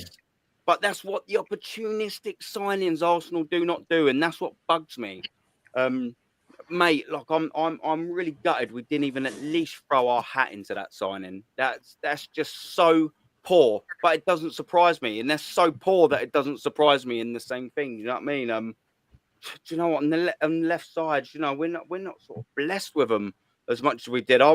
I don't want him, but I think we're going to be handcuffed, and I'll come into this sort of after. I think we're going to be handcuffed to Williams. I really do. I think the writing's on the wall for that. I really do. I just think that he's coming, like whether we like it or not, and we don't fucking like it. Like, I don't really know too much about him, but I know Lee, and I know big up Matty and all. You made me laugh, man. If you know, you know. Yeah, Matty, big up, man. I know them two know their fucking ball, and if they say he's no good, and they watch the Liga every year, I'm gonna trust them 150%. Yes, it's madness. But I'll move over. Yeah. How you doing, my friend? Waited patiently / impatiently. When I do watch him, though. With me? Yeah, man. How you doing? Good. Yeah, I'm doing good, bro. Sorry about that. I was just sorry to interrupt you, mate. Really, Aaron. Yeah. You're all right, bro. Go on. You have your say, man. Yeah, by the way, Aaron, sorry for interrupting you, Aaron, guys. Sorry for interrupting you. Sorry for everything, yeah? You're good. No, so Yeah. So, well, as I was saying with Arsenal, yeah, we are not a serious club, mate, and we are never a serious club when it comes to the team. But Arteta, yeah, he's just he's ruined the team, mate. He just like Arsenal cannot win. Arsenal will never win a trophy under the. We're never gonna win the league under this manager. We're not gonna win it. We are not gonna win a single trophy under this manager. And Newcastle's had a better season than Arsenal. I don't care what anyone says, yeah, but Newcastle United has had a better season than Arsenal, and are having a better season than Arsenal. And we are not being Real Madrid. Whoever says that Arsenal's gonna be Real Madrid, they should get their head checked, because we're gonna get battered by Real Madrid. I'm not looking forward for the game though. Yeah, facts. No, yeah, that's it. I'm not particularly looking forward to that sort of either. Just quickly, what do you reckon on the contracts? Do you reckon we're gonna do you reckon we're gonna final six of them or not? It's very shaky, because if Saliba and Gabriel leave, yeah, it's gonna be very hard for them to replace them. So it will be very, very, very tough to replace Saliba and Gabriel, because you know how clutch Gabriel is. You know how solid defensive Saliba is. It's gonna be sad, because it's been 5 years deep. 5 years deep, we have not won anything, and that's crazy. That's crazy from an Arsenal point of view. Yeah, mate.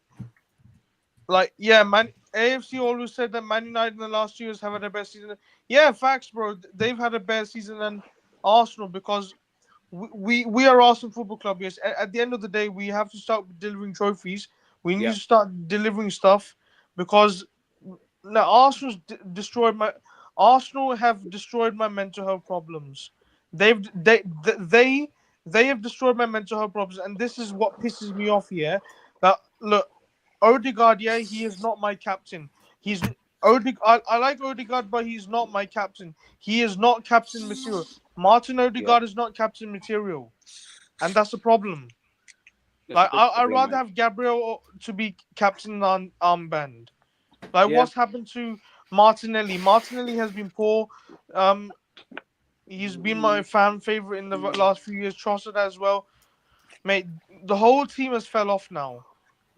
Yeah, and it's unacceptable. But listen, man, look, there's cues to get in there. But listen, thank you very much for waiting patiently and having your stay, man. Big up to you for coming on, my friend. Big up to you, Aaron. I'll stay on the panel for a bit. I can have my say later.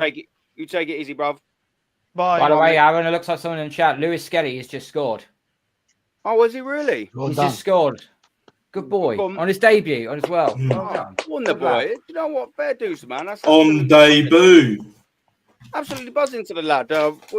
We've got a new guest. I'll jump to you straight now, as I'll get Jez in straight after. Tommy, have you say, brother? Thank you very much for coming on. It looks like you're a West Ham fan. My dad's a West Ham fan, so yeah. Won more trophies than you lot in the last 5 years, so. Yeah, you can't. Mate, how bad as long as you spit facts we can't argue with, I won't argue. Oh, mate, honestly, I can't deal with Arsenal. Actually, it's not even just Arsenal fans; it's the modern football fan. They don't know nothing. All they know about is stats. That's it. No eyes, nothing. And I think I'm glad I come on this podcast, because I just want to say big up to Jez. There's not enough fans like you. You know everything, and I think more people should respect you and actually listen to you, because you actually know what you're talking about. And no, you're welcome. And I think I agree with everything you say. With Arsenal, it's just a circus. Well, like most clubs nowadays, even my own club, we're a circus. Everything's a circus. It's just a joke. The clubs take the mick out of all fans. They do, and people just seem to laugh it up. The thing with Arsenal, I've been on panel debates before saying about Arteta, but I think, do you know what it is? I don't think I recognise the name. I'm sure. I might have seen you in passing somewhere. Maybe you've been from there. But yeah, anyway, sorry to cut you, mate. No, you're all right. I think what it is with Arsenal now, it's not just. I don't just blame Arteta anymore. I think it's just the whole club, mate. Because I reckon I've had arguments with my mates. I said even if you get the Ancelottis, even if you brought Ferguson out of retirement or Brian Clough from the dead, you would not win anything. You would not dominate, because the mentality of your club is in the gutter. I know some top gooners might get upset for me saying that, but I don't really give a shit. Neither do I. Deal with it. Yeah. Oh, you're right. No, it's just, I just don't get it. Like with the dog, all the PR, and people still lap it up. Honestly, I don't get it, mate. It just makes you laugh. It's like just the way football is going now. It's a travesty. I've even turned off watching. I had a season ticket for West Ham for over 11 years. I was at Upton Park, and then I got a ticket at the new stadium. I left because there was all trouble with Chelsea. They don't care about you. Once you realise that as a fan, you can deal with it. They do not care about you. You're just a number. Once you're out, another person will fill your place in. Sooner people realise that, I think sooner you'll get along. But I just thought I'd just give my say in that, and just so people actually realise clubs do not give a shit about you.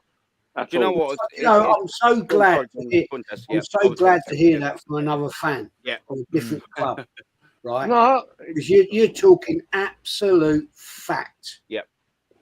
And big respect to you, my friend, because West Ham, United Football Club, I've got ultimate respect to them. I've been privileged to go. I've never been to your new stadium, and I will never go. No, I don't, mate. It's a circus. But I've many, God, I can't remember how many times I've been to Upton Park. But the fact remains, when that was a proper football stadium. Yeah. Proper football stadium. Yeah, I was like to Trevor Brooklyn. I was in with all the crowd. I was literally where they used to warm up. So I used to get all the banter with the away fans and everything. I've been to the Emirates twice, And the shithole the Emirates is. Yeah, it's quiet over there, not going to lie. At the end of the day, the problem is, mate, fans like you, me, and all these illustrious people on the panel here, we are fading away because at the end of the day, the clubs don't want us. No, they don't. Don't want us. All they want is money, tourists, fans, people coming in from the shires, spending out big money. I mean, this latest one I've seen from fucking Arsenal. Come and watch the show. Yeah, but Jez, it's not just football now; it's the whole world now. It's the way people are. A show isn't competitive, is it? Either a show ain't competitive. I don't mind foreign fans, but it's like if I was an American fan, if I go over to America, I wouldn't be telling American fans how to support their club. I'd listen to them. I'd want to know more. I'd like, we're going to stick on this topic, by the way. We're going to stick on this because it's an interesting topic while we're in it. Travesty. It's life as well. It's just how the world's going at the minute. It's synced into football. It's all politics. It's all bullshit, mate. It's embarrassing. And the football's whack now. I don't get people. I rate Saka, but the players I've seen at Arsenal, he's nowhere near good enough. The Pires, the Lundbergs. I'm sorry, he's nowhere near it.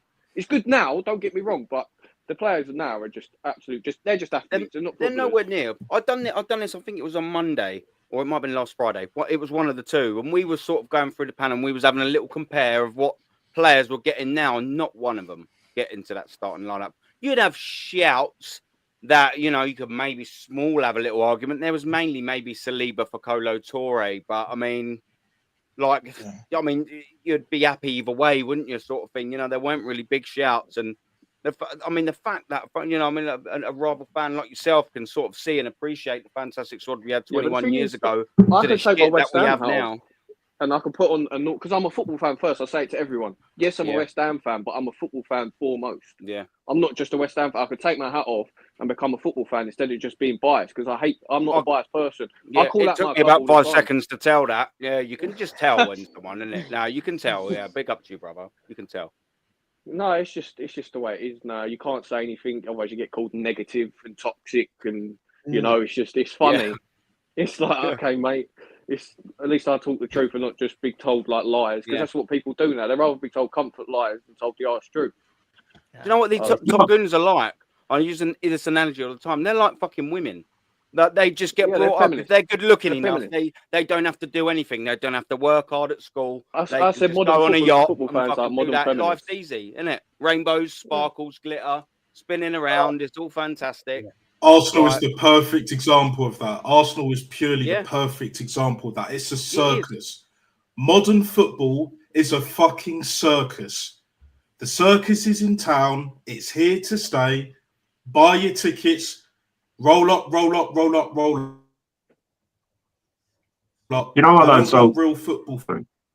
Yeah. So I think you cut out a little bit there. Yeah, nail on the head, mate. They don't want real football fans. No, they rather have the overboards or someone because they give out the money. They'll buy the My first 2 years I went down, I Probably, yeah, bought all the 'cause I think- programs. After that, I didn't. I Well, was like, much. no, I ain't spending no money on the club. They're doing Yeah. rubbish. I've seen Adam Grant, I've seen the Allardyces, I've seen this, I've seen that. But I've always said it's not how much money you spend it. Look at United, look at Chelsea, it's what you do with it. And the intention, like 100%. Arsenal, it's always about the intention with the money. You could give someone £1 billion, but unless they spend it right, it's worth nothing. Well, Chelsea got given 2 billion. Look at the fucking state of them. Exactly. You know what I But mean? They're knocking on that with you door, guys, and now yeah, they've still got Jackson up front. the thing with you guys, I get you guys, because you could go for a Zubimendi, you might not rate him, but I'm telling you that now, if you had a manager in that you trusted, you'd be like, I don't care who he signs. He could sign Scooby-Doo. I trust that he can get the best out of him. But with Arteta, you don't trust him. He could buy the Ronaldos, the Messi. You wouldn't trust him with him. But with He's a a manager you novice. believe in, that you back in, you'd be like, oh, if he wants him, I'll back him. Yeah, I'll see what he could do, but you don't believe in him. Could you imagine Zlatan Ibrahimovic was here? Do you know what I mean? How the fuck can he deal with him? We're going into World War III early if that was the case. He'd be like, put your tables on the table, put your trophies on the table. I'll tell you, be stuttering. We didn't even want Ivan Toney. I got the light bulb. I got the light bulb though. I got the lemons to put it in the juice to put in the. No, get out. Unbelievable, mate. Joking it, man. Oh, yeah, but all clubs are like, I ain't just taking the mick out of Arsenal. Is it all the clubs? My club, everyone. It's just funny when I see people. Do you know where all the proper real football fans are? They're either in the Championship or they're lower down the pyramid of football. Well, they just turned it off completely, mate. They've switched over to like Formula One or rugby or boxing. They've just I've known so many people that have gone over like what have stand for years. They don't even watch us anymore. Like I've struggled to watch us over the last couple of years since I left. It's just boring. It's just crap. Yeah. Yeah. It's all the Mavericks are gone. There's no Mavericks anymore. You know what I mean? They've been coached out of the game.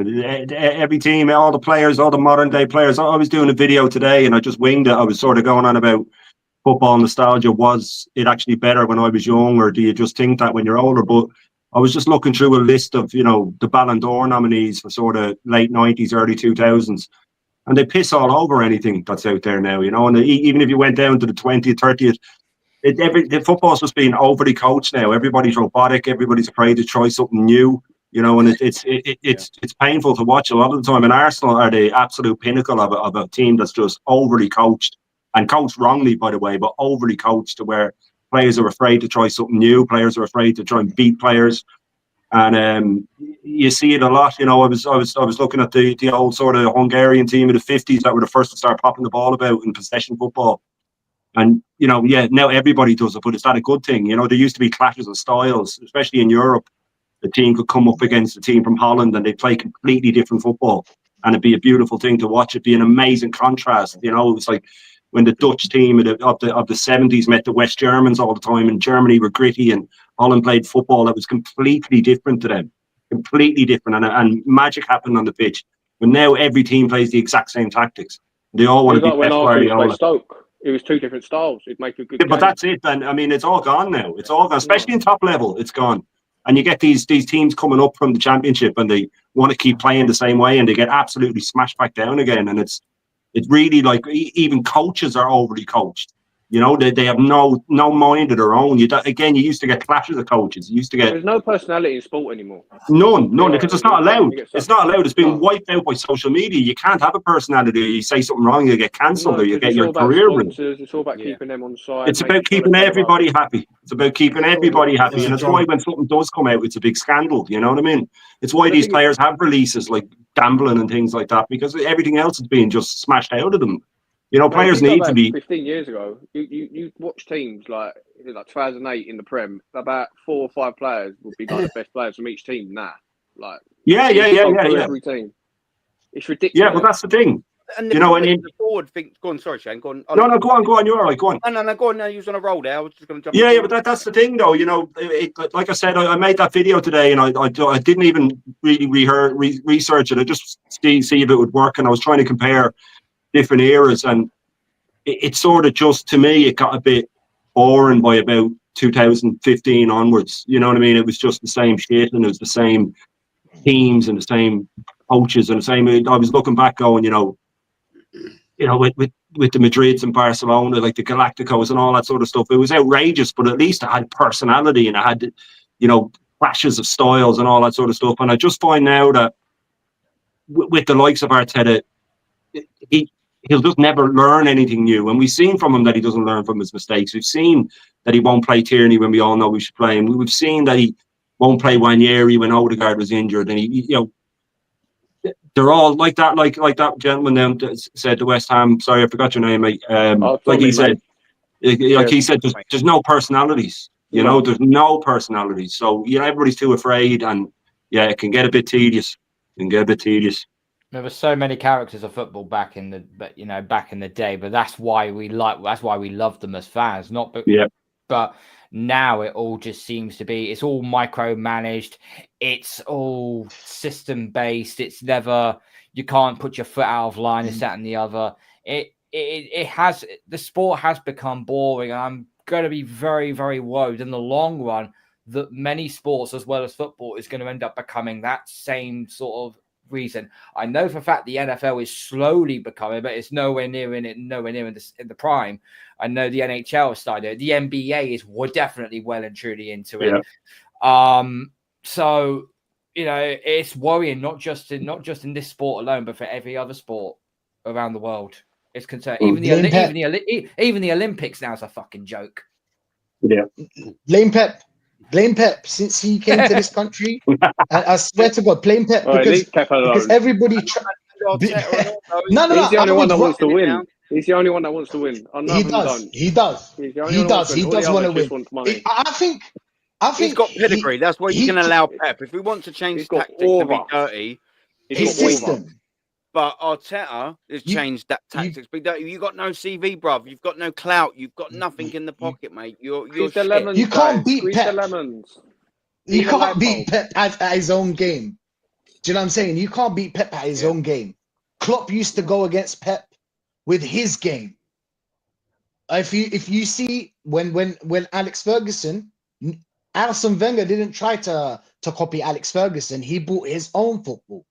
Do you know what I'm saying? So I just feel like this systematic football, it works for top managers. If you're not, you can't play that football. You need to find another way. That's what Arteta's not understanding. This copying Pep. This is massively. It's true. If you get the best left winger, let's say you get Vinny, Arteta would have him play left wing back. Goalkeeper. So it doesn't matter if, do you know what I'm saying? It doesn't matter if Vinny's a top footballer. The system he'd have him in the breaking reserves. down. He wouldn't want him playing. Yeah. He's got too much personality. You can see in Ethan.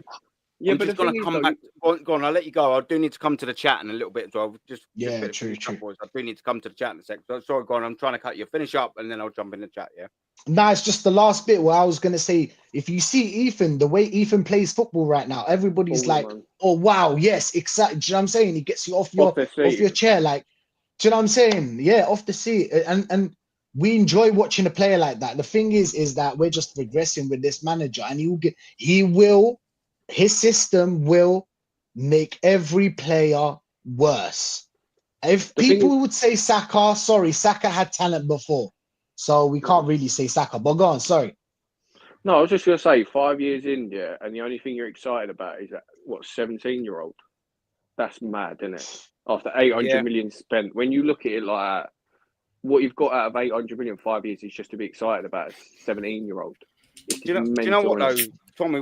When you deep it as an Arsenal fan, the annoying thing about that whole scenario that you're saying is our captain in Martin Odegaard, who's on 240 grand a week, should be the geezer that's stepping up. He should be taking in his position as well. You're in that middle of the pitch. You should be grabbing games. He ain't got the mentality for it, mate. He's not. He ain't got the balls. He ain't got it. For it. It's not just Ghost the guard, mate. He hasn't got the quality. Sure. Do you know what? Sometimes I see him do a couple of bits, and I think, do you know what? He has got something about him. But one, nowhere near enough on a consistent basis, and two, nowhere near enough at a captain level of Arsenal Football Club. He should never have had that armband. He should never have been even in the top 10 contention on the field for it. And that's an absolute fact. He's just a geezer that you pin up on your wall if you're from Norway. Do you know what I mean? He's not a captain. We have Patrick Vieira and Tony Adams as our captains spanning over 3 decades. And now we got left with Arteta's And then there's no wonder that Arteta at captain and now manager of Arsenal has picked another wimpy, pathetic, media-trained coward like Odegaard. Yeah, but the thing is, you wouldn't care who was captain if you was winning stuff. You wouldn't care if it was win the dog as long as you was winning stuff. You wouldn't care. This is what I'm saying with people. We've got someone like a Declan Rice in there.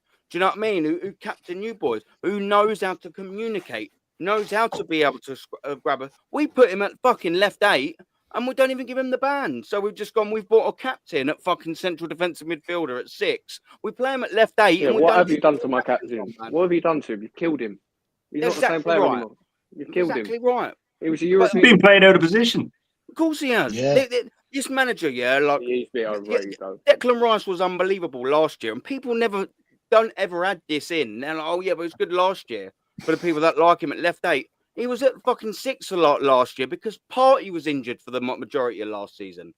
So he was at his natural spot. Oh, guess what? Mm-hmm. Man of the match, man of the match, man of the match, man of the match. There's no shock. Why was he fucking one of the best players? Because we was playing him in his position, for fuck's sake. Well, now Mikel Arteta's like, oh, well, I need to play this 4-3-3 because this is what I do. Why don't you just revert to 2? Why don't you just have fucking Partey and Rice at that base? Like, it would work. Why do you have to fucking have him play Partey? He's centre back. He's a fucking centre back turned. This is what I always say. He's a centre back turned midfielder. Yeah. Mm. So he's not a forward line player. You're not a central attacking midfielder turned central defensive midfielder. So if you've always gone forward, you've got a natural attacking instinct. Declan Rice was a centre back, so his defensive instinct that's natural to him. So why the fuck are you playing him at left 8? Mikel Arteta for you. He's trying to do the box to box. Genius. Right, it's frustrating, boys. It's very, very, very frustrating. And I will move the topic on, man, because I just thought when we brought it up, I just thought, you know what, it's double relevant. And the next thing here is strikers, yeah.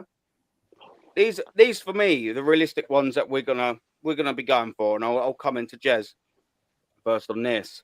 I mean, there's one I absolutely want. I mean, I don't actually know which one I want more.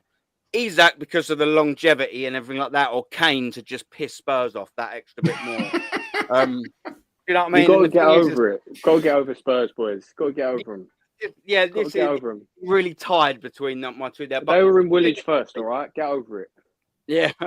No. We've still got to screw them over in some way, shape, or form. Yeah. So Campbell, we won the double, right? So I'm sitting there thinking Isak got Kane in, Jokeres, Sesko, and Osimhen. I mean, I personally think, boys, that we are like that Williams at left wing. I just think we're resigned to Sesko. But Jez, I wanted, sort of first off, or like what. Who do you reckon? Who do you want out of them 5? Like, who do you feel we'd realistically sign out of them 5? This is the question to everyone. And who do you reckon we'll end up getting? And the chat, jump in and all, man. What do you reckon? Who do you want, Jez? Who do you reckon? Who do you reckon we could realistically get? And who do you reckon we'll end up being fucking lumbered with? If you want my honest opinion, yeah, none of them.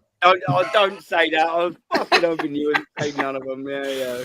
I don't. I'm sorry. I don't believe we will, because somebody earlier in the chat said about quite correctly. We wanted Sesko last season. He didn't. He turned us down. Yeah. You have to question why. Why did he turn us down? Bearing in mind, Arsenal offer big money. They offer big salaries, right?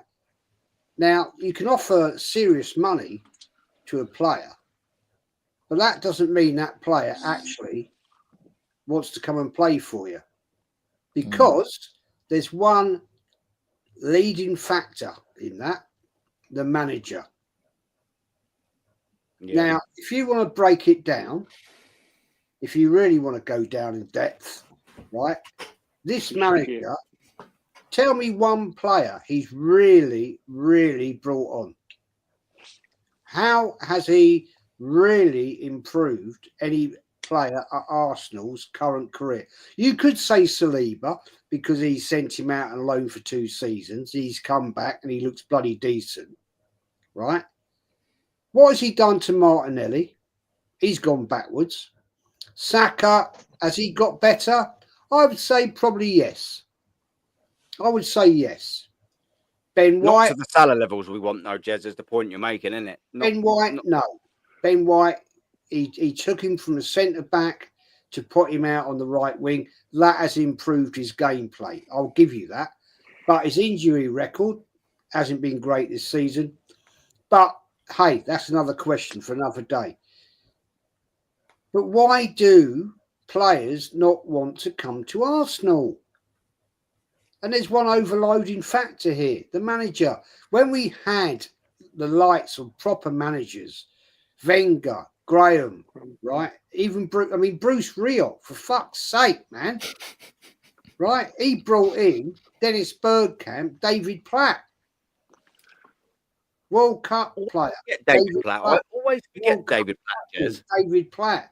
Dennis Bergkamp. Yeah? Right? Played for Holland the season before, right? In the USA. Now, come on. Let's not even point talking about Wenger, what he did, the class of world-class players he brought in. Yeah. But the other factor is this, is the fact that behind the scenes, we had an amazing management base. Mm-hmm. Peter Hillwood, David Dean, right?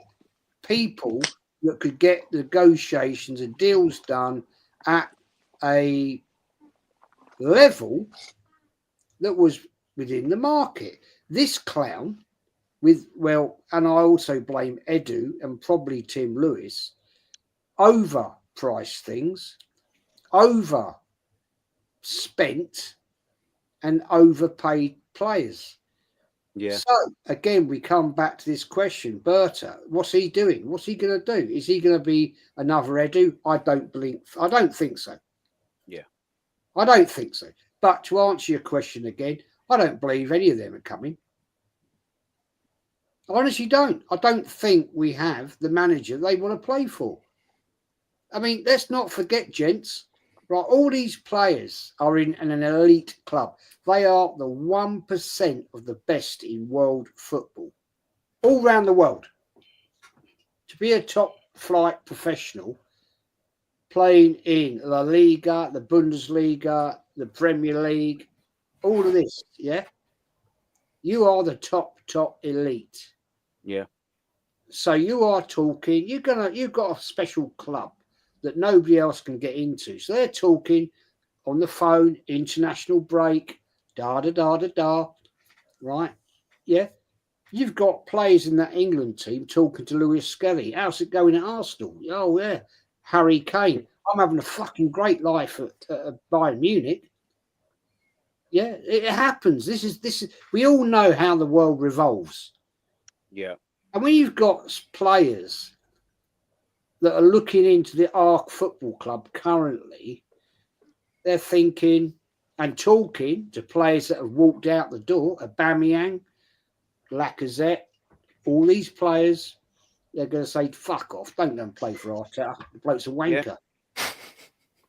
Yeah, but Jez, I don't think it's just Arteta, mate. I think it's the whole thing, like the Cronkies, like they do not care, mate. They ain't got they don't want to win. They don't want to win. As soon as top 4 comes around, that's it. That's all they care about.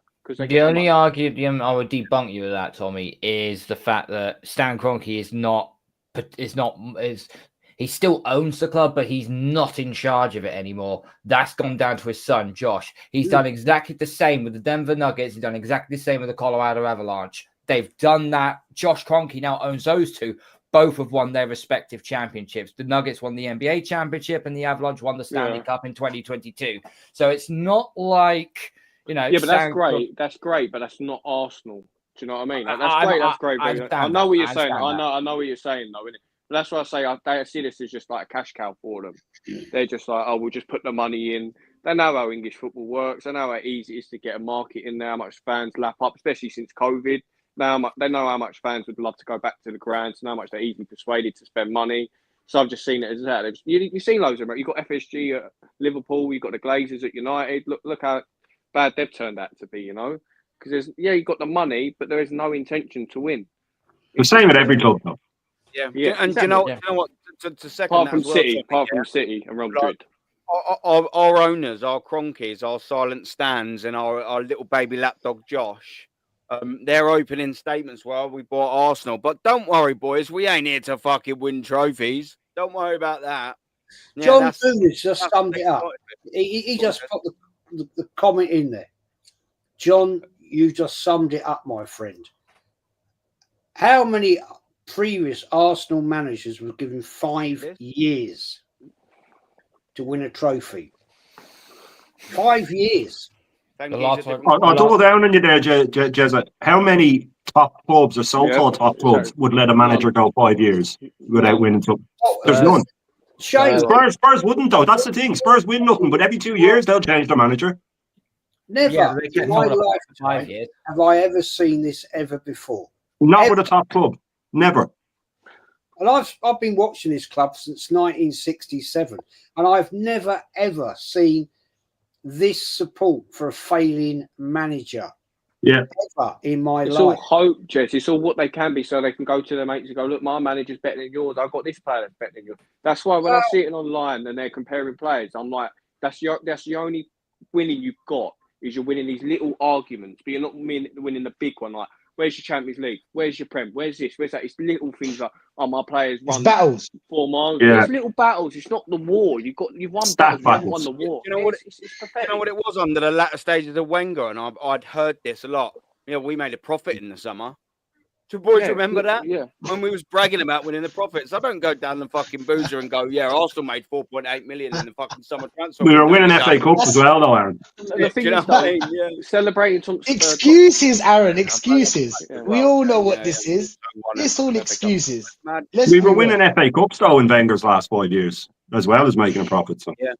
Yeah. No, that's why I had to add that on. But at least we were winning trophies. We were winning 3 FA Cups in his last 5 years. Well, we'd snap your hand off for that now. Do you know what? We've won a trophy more recently. Yeah, it's mad. You tell me the ambition that this manager has shown, bearing in mind the only bloody trophy he's won was the FA Cup. With Emery's team, man. With Emery's team, admittedly. Yeah. And what ambition has he shown since? I'll tell you, Jez. Fourth, third. I'll tell you what ambition. I'm not saying it's the correct order. I'm not get saying a bigger paycheck. That's his ambition. To get a bigger paycheck for doing nothing. Exactly. He's on 15 million a year, mate. He's doing all right. Mate, that's why they say when he don't get backed, he's paid 15 million a year. How is he not backed? What other manager on that sort of money for doing nothing? He is the Luigi wins by doing nothing meme. Mm. That's what he is. He's Luigi. Second highest paid manager in world football. I mean, you expect. Oh no, wait, though, lads. I think we're being a bit harsh because we got the most points in the calendar year. So yeah, that's no one true. gives a shit. Move on. Yeah, that's bigger than the World Cup. That is. That's the shit. That's the shit that Arteta spouts out in press conferences and people eat it up. He makes up these stats, man. They mean nothing. I mean, if anyone can show me a title, I'll let you go. If anyone can show me, and Jez will definitely be able to. Jez, has there ever been a trophy in English history that's been handed out on December the 31st or January the 1st? So the calendar year means fuck all Arsenal fans. Absolutely nothing. If there was a gentleman that would know, it's the gentleman to my right, isn't it? You're so negative, guys. So toxic. I can't deal with it. I'm going to go cry now. The only trophy I remember being handed out on the 31st, right, of fucking Jesus. 31st, mate, right, is when you take your fucking Christmas tree down. That's it. Simple. Please, sir, can I have some more? Yeah, nonsense. Bollocks, man. It's absolute bullshit. But the press eat it up, and the fanboys eat it up. That's the problem. People more in the press. They eat it up. I promise you. They want to be a part of a family. The only thing is a family. Go on, Cole. Go on. You've been waiting, so I'm going to let you go. That's all right. The only thing that we can toot our bugle over regarding of this football club is the fact that we have won the most FA Cups out of any English team in this. We've won it 14 times. That's a feather in our cap, by the way. And yet we have a manager who just wants to just bins it off because and that comes from the top and it goes all the way down to the fan base as well. They now got it in their head that it's Premier League or Champions League or nothing else. They don't care about the League Cup. They don't care about the FA Cup. I dare you to tell that to Newcastle fans. Dare you to tell Newcastle because they're backed by Saudi owners. They're backed by Saudi owners. Technically, they shouldn't give a shit at the League Cup. But I guarantee you this. When they're in the final and it reaches final day and you've walked into Wembley Stadium and as soon as that whistle was blown, you know well that has become your least needed trophy into your most needed trophy. And that's the problem with what these modern day fans just can't get through their thick skulls. They care more about the higher trophies. Why have I always said the same thing about Manchester City between 2014 and 2024? They won it 6 times, not because and they were we know the Man City are very a country owned, right? The country owned, right, by the Arabs, right? But why did they win it? Because it's the first thing you win on the calendar, and if you win that, it acts as a springboard for the rest of the season. Look at all the managers that have won it. Mourinho won it with Chelsea first year and second year at Chelsea. Mourinho said that was one of his favourite trophies to win. Won it. Yeah, that's the thing. They were laughing about Arne Slot. They're laughing at Arne Slot because he went all out for every competition that he can. Like obviously what Klopp used to do. And when he lost the final to Newcastle, well deserved, of course, to Newcastle. They deserved that one. Everybody was laughing at him like he's not winning the Premier League. Do you know what I'm saying? And we somehow turn our nose up, or beggars can't be choosers. Do you know what I'm saying? We're beggars right now. It's not like we're winning Premier Leagues and Champions Leagues, and then you can turn around and tell us, "Hey, you know what? We're not gonna go strong for the FA Cup or a League Cup because we're going for the Premier League or the Champions League." We're not winning either. So might as well pick something up while we're on the journey or destination, like David Raya. What did David Raya say? Yeah, this is what David Raya said, guys. Yeah, it's a matter of time. This is what he said. We are going in the right direction. They're using that word a lot right now, like direction to achieve things.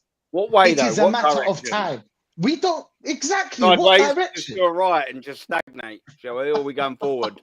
What direction? I look at Aaron. Look at the last bit. It is a matter of time. So what you ain't we don't got know, time, mate. Do you know what I'm saying? What is the time? You got Newcastle, you got City, you got Chelsea, you got United all coming for you.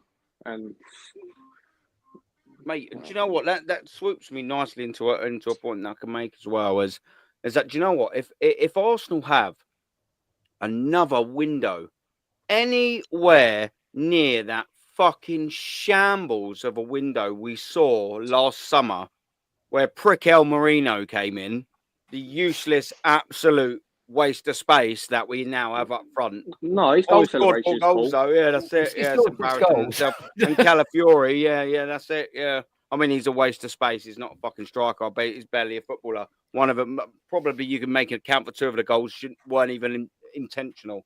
But I digress. When he runs, he goes backwards. That's how he literally goes backwards when he runs. He's probably a retarded crab. He just goes in all directions, apart from the way that he wants to go. But you know what I mean? If we have another, and I'll make this point now, if we have another fucking summer like that, boys, this club, we're not going in the direction that David Raya wants us to go. We're going fucking that way, mate. Yeah, but you are. We're not going that way or that way or that way. We're going to have that summer. You guys have watched Arsenal for so long. Jez, you know what's going to happen next season. You probably have got the script right in front of you, already written down. You know what's going to happen. Yeah. You know what's going to happen. It's the same old. It'll be the demise. If he says next season will be the demise. The amount of players we're going to lose. To the moon. It'll be up to the moon. And the thing is, you know, Aaron, you put up those lists of strikers. Which one will be signed? There's only one of them. We know it's going to be Sesko. Arsenal are so predictable. We know it's going to be Sesko. It's going to be Havertz 2.0. And you look at, what have you got? Isak. Number one, we wouldn't pay it.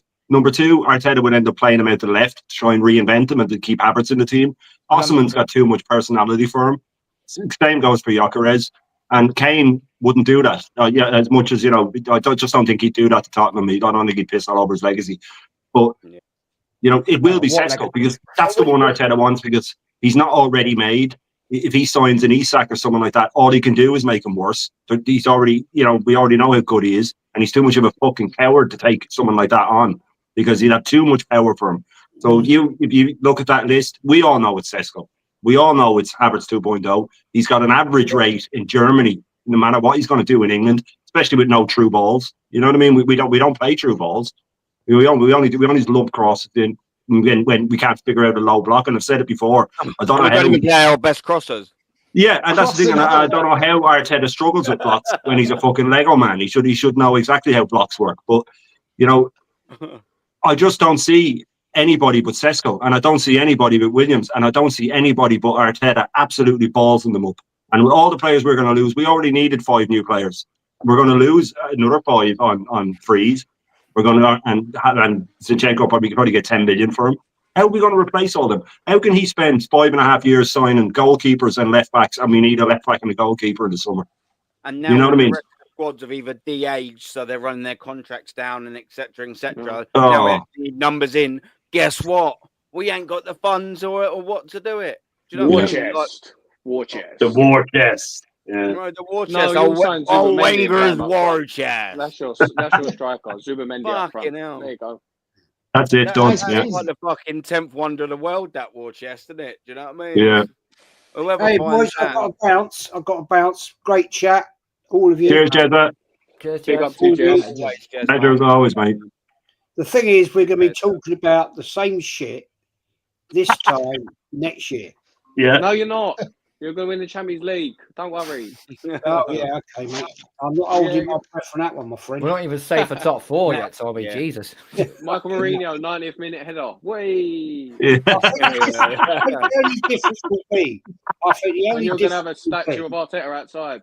Whee! Yeah. The only good-looking Spaniard I know. Second, we'll be talking about Arsenal being in 5th.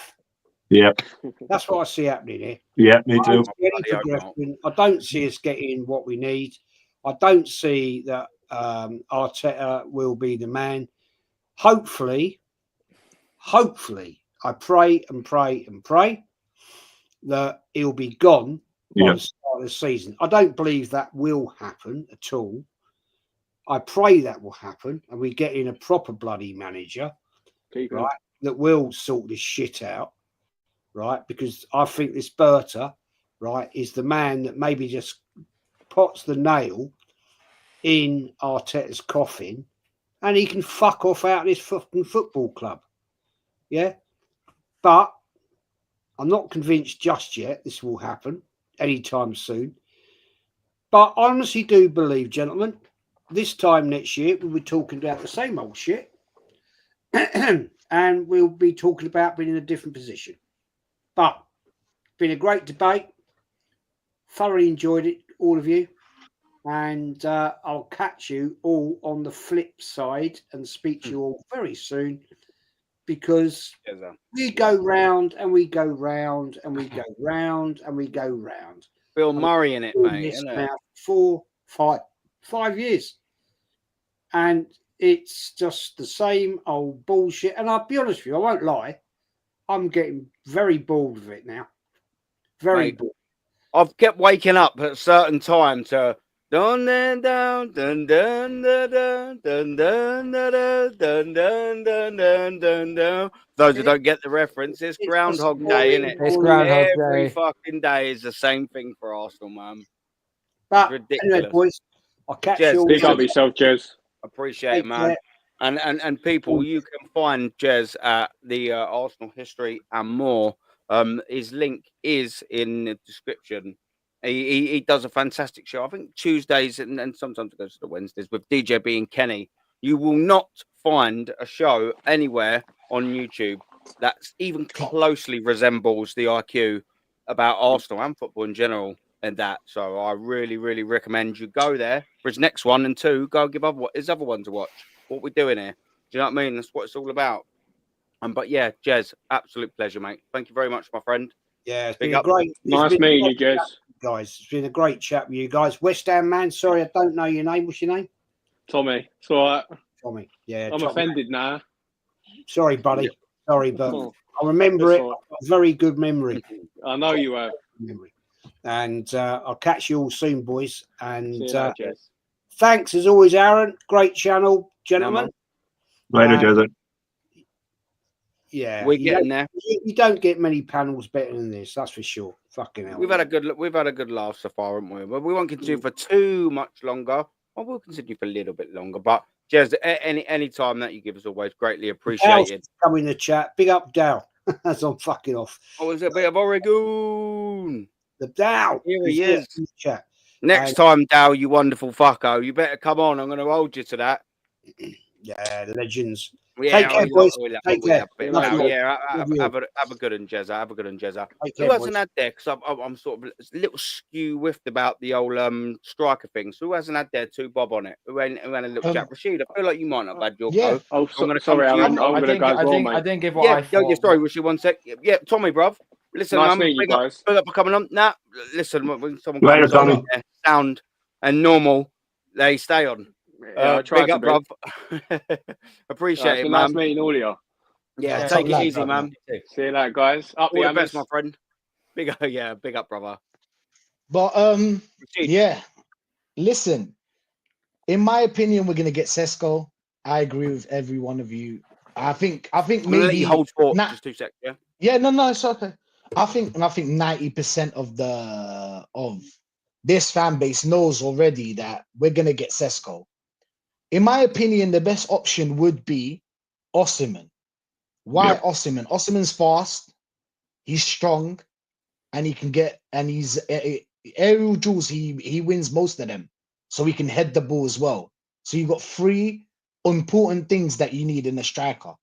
So I think Osimhen's the best option for us. He's So, a match winner in as well, Rashid, isn't he? He's a match winner. Yeah, he's a match winner, 100%. I Do you would think he love has too if much Kane- though for Arteta? Do you think he has too much personality for him? Yeah. Yes. Yes. Yeah. I think he would get worse under Arteta. Oh, but yes. his worse is different than Havertz's worse or Gabriel Jesus' worse. Do you know what I'm saying? Like no, it you're would right, be you're just so a right. different kind of worse. It's just a different kind of worse. Just having a striker that is Havertz, 65 million spent on him, and then when I see, is there any difference between Havertz and Moreno up front? No, Is there like a huge difference? I don't see it. No, they're both useless. They're both shit. Do you know what I'm, Yeah. do you But know they what I'm are, though. saying? They're both shit. I think Moreno, if he continues playing up front, he will get that 10 goals or 11 or 12 goals. But The we same need as 20. Havertz. We need 20. We Yeah. need 25. Minimum. We need Minimum. a fucking gunman. Pardon my swearing, but we need a gunman. And that's awesome. 100%. But, you know, like Rashid was saying, and I don't mean to cut across Rashid, I'll let you back in now in a second. He does this, he has too much for him. He's too strong a character. He's too big a person, and he'd be a fan favorite, and he's everything that Arteta doesn't want. Yeah, 100%. I just feel like he has the best 3 attributes that we need, especially if we continue playing this U-shaped football, cross and hope. If you're playing cross and hope football, Isaac is not your guy. If you change systems, then maybe Isaac. Then you have to cater to Isaac. So I think Osimhen's the best option, but you know how he is. He's already got an attitude problem, apparently. Oh, yeah. You know what I'm saying? Like even like when they said about Abba, we had Abba that was scoring what 20 plus goals every season. Yeah. And it wasn't like when Arteta came, he did it like 3 years ago. It was just the year before he was scoring 20 plus goals. So I don't understand why nobody clocked it. Why is this guy suddenly not scoring any more goals? What changed in a matter of 4 months? What changed is that he started playing on the left wing, and we started playing someone else as a striker, Lacazette, which has the same goals as Havertz and Gabriel Jesus and Moreno and any striker that we're going to bring into the club. So I don't really understand. And thank God we're going to continue, obviously, the show that for part 2 about talking about how the team he inherited and the other team, and there is no difference. So we're going to be talking about the attackers and the midfielders. So tune in, people. Look, listen, nothing changed. Nothing changed. Lacazette will give you 12 goals, 15, 10, and it's same for Havertz, and probably the same for Moreno. Do you know what I'm saying? Because I don't know what Moreno does on the pitch, but he somehow scores. It's the same goes for Havertz. You know, I can tell you for free what I think Moreno does on the pitch for 90 minutes. Piss me off. That's what he does. He pisses me off, man. I'm not gonna lie, man. Let me just jump into the chat for a little bit, man, because look, you know, like, we've been going on. It's been fire this stream so far, man. John, big up, brother. Big up, man. Big up everyone in the chat as well, and don't forget to smash a little like and a sub as well. And the same to all of these excellent content creators, man. We're all sort of starting this, you know, in and around the same sort of boat, man. And we deserve to go that way, and we can do that with your wonderful help, man. If you could just smash a like, go to the Bush channel, subscribe. Everyone greatly appreciates it, man. It means a lot to us. Do you know what I mean? It just means that we can do a little bit more. Do you know what I mean? Keep telling the fucking truth, because that's what's on the panel right now. I can promise you that it's the absolute truth. You'll never get it. And if anyone started speaking bollocks on it, I'd never speak to them again. But I don't think that's the case for the 5 that we've got on, because we're proper. Yeah, John, big up, mate. Aguna Matata, how you doing, my brother, man? It's Love that, man. Hope you're doing well, my friend. Assembled, big up to you as well, brother. What you saying? Xhaka was good in his last year. Rice is doing what he's paid to do. Yeah, 7 out of 10 performances. Yeah, and that's what he was doing that last season, minimum, wasn't it? You know, and now we're just pushing him sort of out. That's a tactical problem for Mikel Arteta. Do you know what I mean? It's shock. John Guna again is coming. Spurs are a prime example of a circus. Aren't they fucking just? And they will always be, have always been. I didn't even know when they was built, made, whatever. Because you know what? Who fucking cares? Like, no one cares. I was sitting there in a chat on the Never a Foul, yeah, and there was this Spurs geezer, and he was like, "Oh, Arsenal are the banter club. Like, everyone talks about you because you're the banter club." But I was like, "You've got the easiest gig on a panel show as a Spurs fan, because no one gives a fuck about you. Literally, no one talks about you because no one cares. They'll go, oh, yeah, Spurs, what a useless bunch of fucking pricks." And then that's that. Job done. No one cares about Spurs. And Deggy big up, yeah, the manager has no clue. Oh, yeah, I mean, summarising it all up, yeah, man, he's an absolute spastic. Yeah, what we got saying, we got Guna Matata saying, yeah. All in free, yeah, Tesco's, yeah, big up, man. We're going to skim sort of through someone. Big up AFC always, man. Yeah, you know. AFC always, yeah, I'll tell once Tesco club card, he is crap, mate. You know what I mean? This is what we're talking about. We're talking about a basement manager ain't done anything in 5 fucking years, and people are like, oh yeah, you know, well, you know, you got to give him a chance this summer, it was this summer, last summer, and last summer, and last summer, and how do you carry on? Do you know what I mean? And there's one content creator, I won't name him, but I remember him sat on a stream, and it bugs me, and some of you might have heard me say this before, and I used to watch a couple of his videos, and I sat and like, he said this thing, and he fucking lost me. I wasn't always 100% agreeing with him anyway. And the question was, oh, how long do you wait for the process? Or how long do you wait till Arsenal win something before you change it? And the answer that this person gave was, as long as it takes. So infinity patience. I know who you're talking about. Yeah, I know who you're talking about. Fuck off. Sorry. I can't subscribe to that sort of bollocks. I'm sorry. Like, I'm too old for that shit. I can't in my job as an electrical engineer just carry on fucking electrocuting families left, right, and centre in domestic properties that I rewire for infinity with no accountability or anything like that.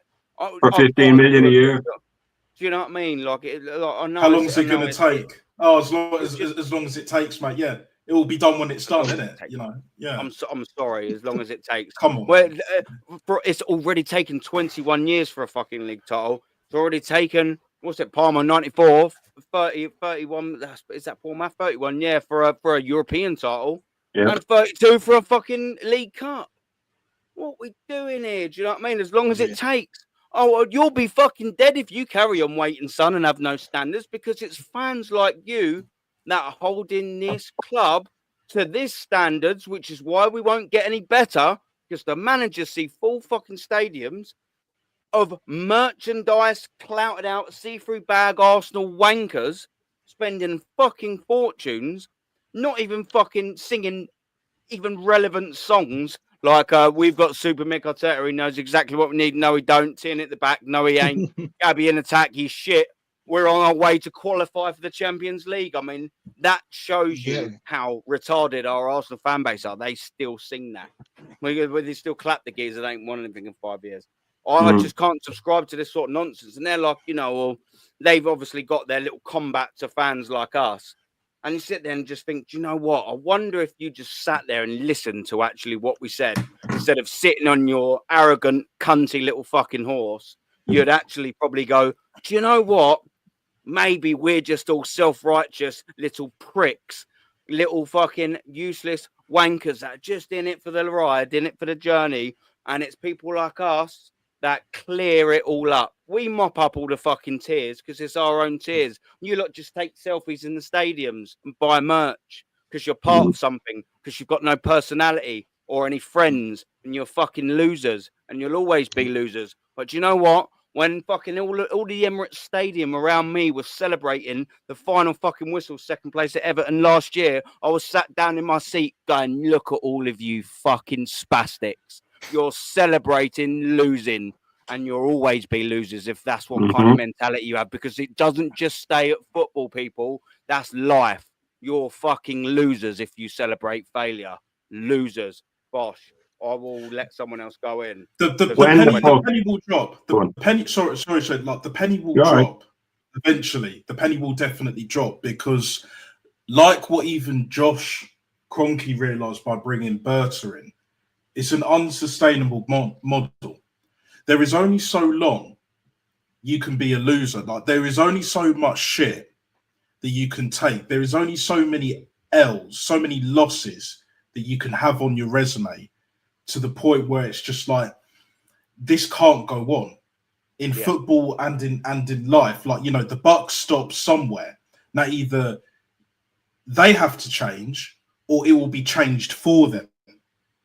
And it will be the latter, because a lot of people don't want to change and are afraid to change. Again, I'd say that's the latter, because they're way too comfortable. They're way too accepting of what's going on and how it is. You know, well, what can we do, innit? Like, it is what it is. But I say it's a culture thing. I say it's a culture thing. Like, it's especially in this country. Like we know, like, if you live in the UK, if you live in Ireland, if you live in the West, like, it's rife. It's absolutely rife. You know, people just accepting crap day in, day out, day in, day out. And the only way it change is really and truly if something catastrophic happens. And what I love about this Berta guy is that he won't take shit from Martel. And if his hands are tied, he will walk. He won't even do a Raul Sine and, you know, be outed and, you know, forced out the door. No, he'll just walk, innit? You know, he can see a mile away if he's being set up and all of that shit. He will walk. And there's only so many times Arteta can just blag it. Because like I mentioned before, give it a few years, Sky Sports, Talk Sport will be hiring. Because he's not getting another job after this. There is no way Lego is going to get a job. Like no chance. And he's way too arrogant. He's way too narcissistic to take a job that's below him. That's really and truly, even like a West Ham is above his level. I know they got Potter in, but as an example, even like a Sheffield United, a championship team is his level. They're all thereabouts. But he will never do that. He's got proof of failure now, though. He didn't have proof of failure before. He's a good salesman, Arteta. When he got the job, he tricked him into hiring him. He ain't got that no more. He's got half a decade of fucking failure on his CV this time. Yeah, but the problem absolutely conned him. Yeah, go on, Rashid. But the problem is, I just wanted to add something. And then I'm going to bring Macy in. Yeah. The problem is that Arteta now has Arsenal in his CV, and he has second place.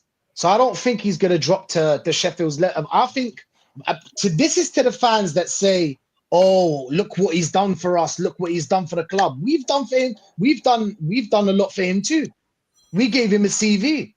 Not a lot of managers get a top club like Arsenal or Chelsea or Man United or these top clubs to be their first clubs. Most of the managers actually work from the bottom to the top.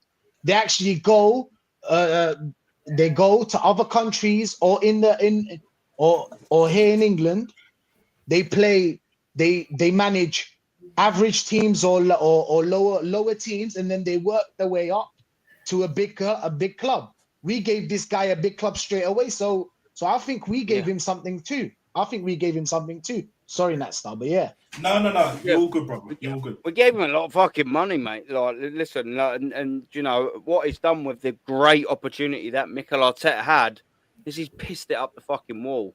He really has, because he's had opportunities to win titles here, opportunities to win trophies here, and he ain't done anything. Look, Shane needs to go. Shane, listen, man, it's always a pleasure having you on, man. And I just like your take on it. I've always, do you know what I mean? I always sort of navigate and or gravitate rather to sort of the older heads when I'm out and doing everything like that, because I always like talking to people who've been there, seen it, and done it. You clearly have, man, and that's fantastic that you're on the channel, getting yourself out there, and you're doing a lot of bits on your channel, man, and shout it out. Yeah, thank you.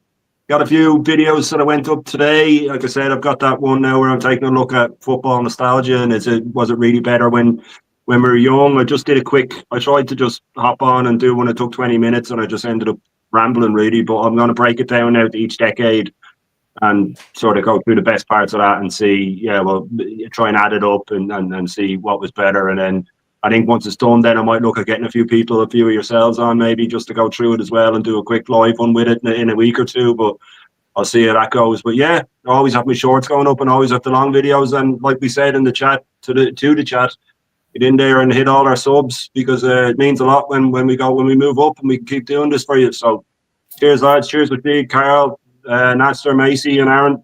I'll talk to you later, boys. Yeah. Cheers, man. I appreciate it always, Shane, bruv. And do you know what as well? Yeah, now that you said the name Macy. And entering the Arsenal chat. Yeah. The World Wrestling Federation champion. Yeah. Macy. This is my quote, guys.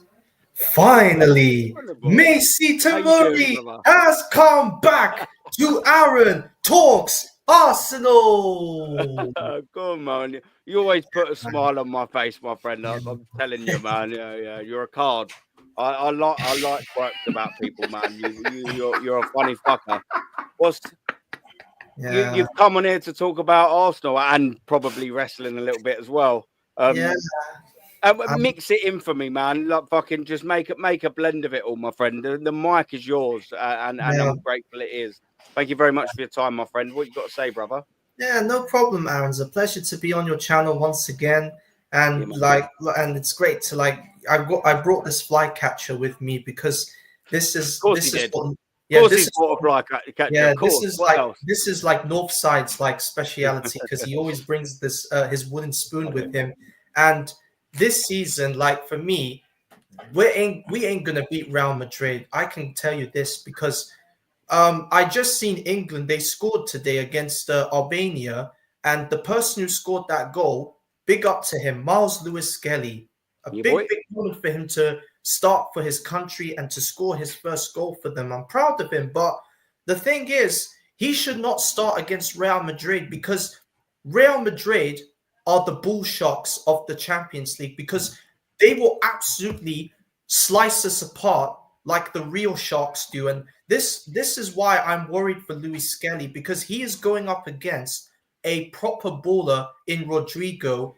And if Luis Skelly gets cooked by Rodrigo in the Champions League, then Skelly is done for me. So I want Kieran Tierney to start in the Champions League. And I know that this manager doesn't favor Tierney, but if I'm the manager, Tierney should start in the Champions League against Real Madrid, because he can defend properly and he can cross the ball well, something that none of our left backs can do.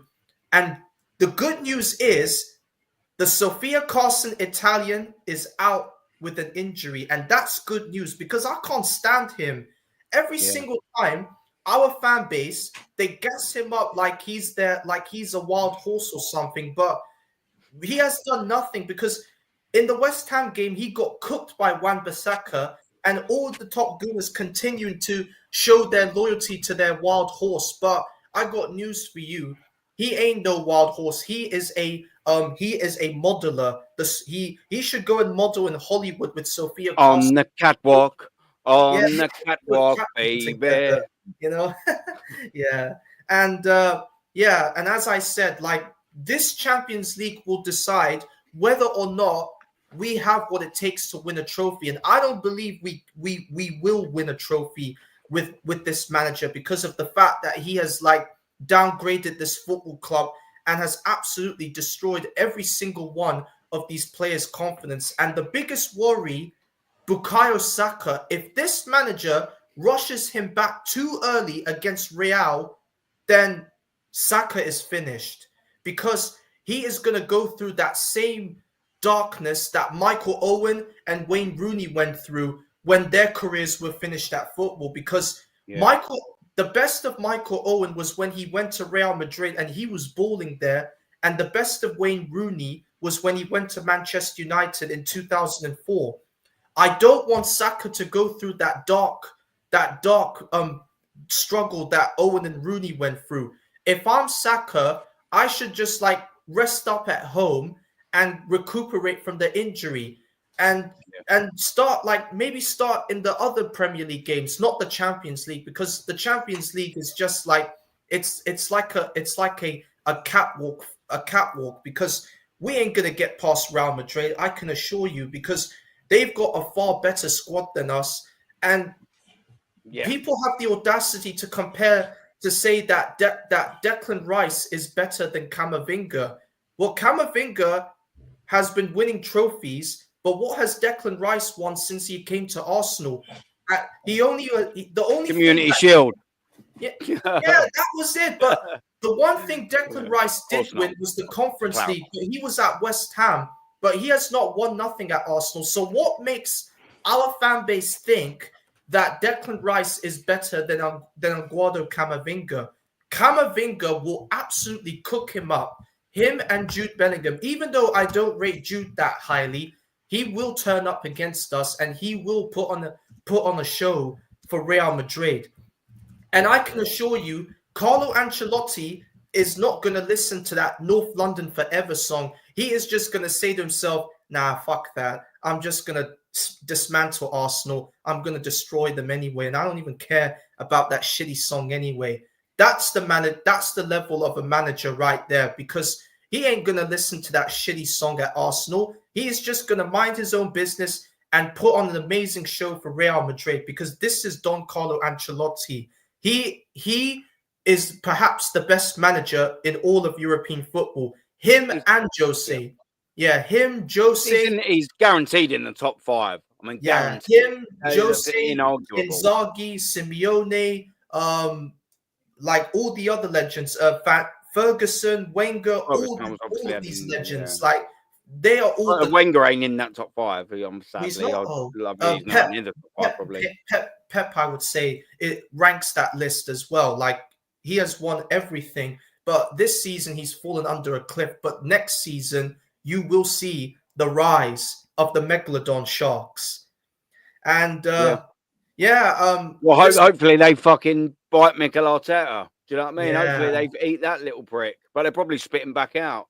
Too much hair gel and all that. And I want, and if we win, and if we end this season trophyless by the end of this season, every single top gooner needs to come back and apologize and cry to us and say, "Oh, we're sorry. We're very, very sorry. We said all these negative stuff about you." So you should get on your hands and knees and apologize and beg for forgiveness for all the things that you've said to the likes of me, to Aaron, to Rashid, to Cole, to Natster, to all the legends here for showing your displeasure and your negativity towards us when we are the ones that speaks facts about this football club, and we know that this football club will never ever win nothing under this scrubby-looking Spaniard dickhead in Mikel, Super Mickey Arteta, because that's who this fan base want to like compare him to Mickey Mouse. So do you know what, matey? I'm going to stand with you there and all. Do you know what? I'm only going to spend next season hydrating myself off of the Top Gooners' tears. What do you reckon on that? Innit? Do you know what I mean? I'm not even going to drink water or anything like that. Just crying little bitchy tears of the Top Gooners saying, "Oh yeah, sorry, maybe you're right. This manager weren't anything." But you know, we'll probably be waiting a while for that, man. That's the sort of frustrating thing. The thing is, Aaron, finish up, man. The thing is, Aaron, like I've seen a lot of our fans saying that Zubamendi and Isak might come to our football club. Do you really think that both of them are gonna say Arsenal's the right club for me? No, because why would Zubamendi leave Spain? Because he's happy there.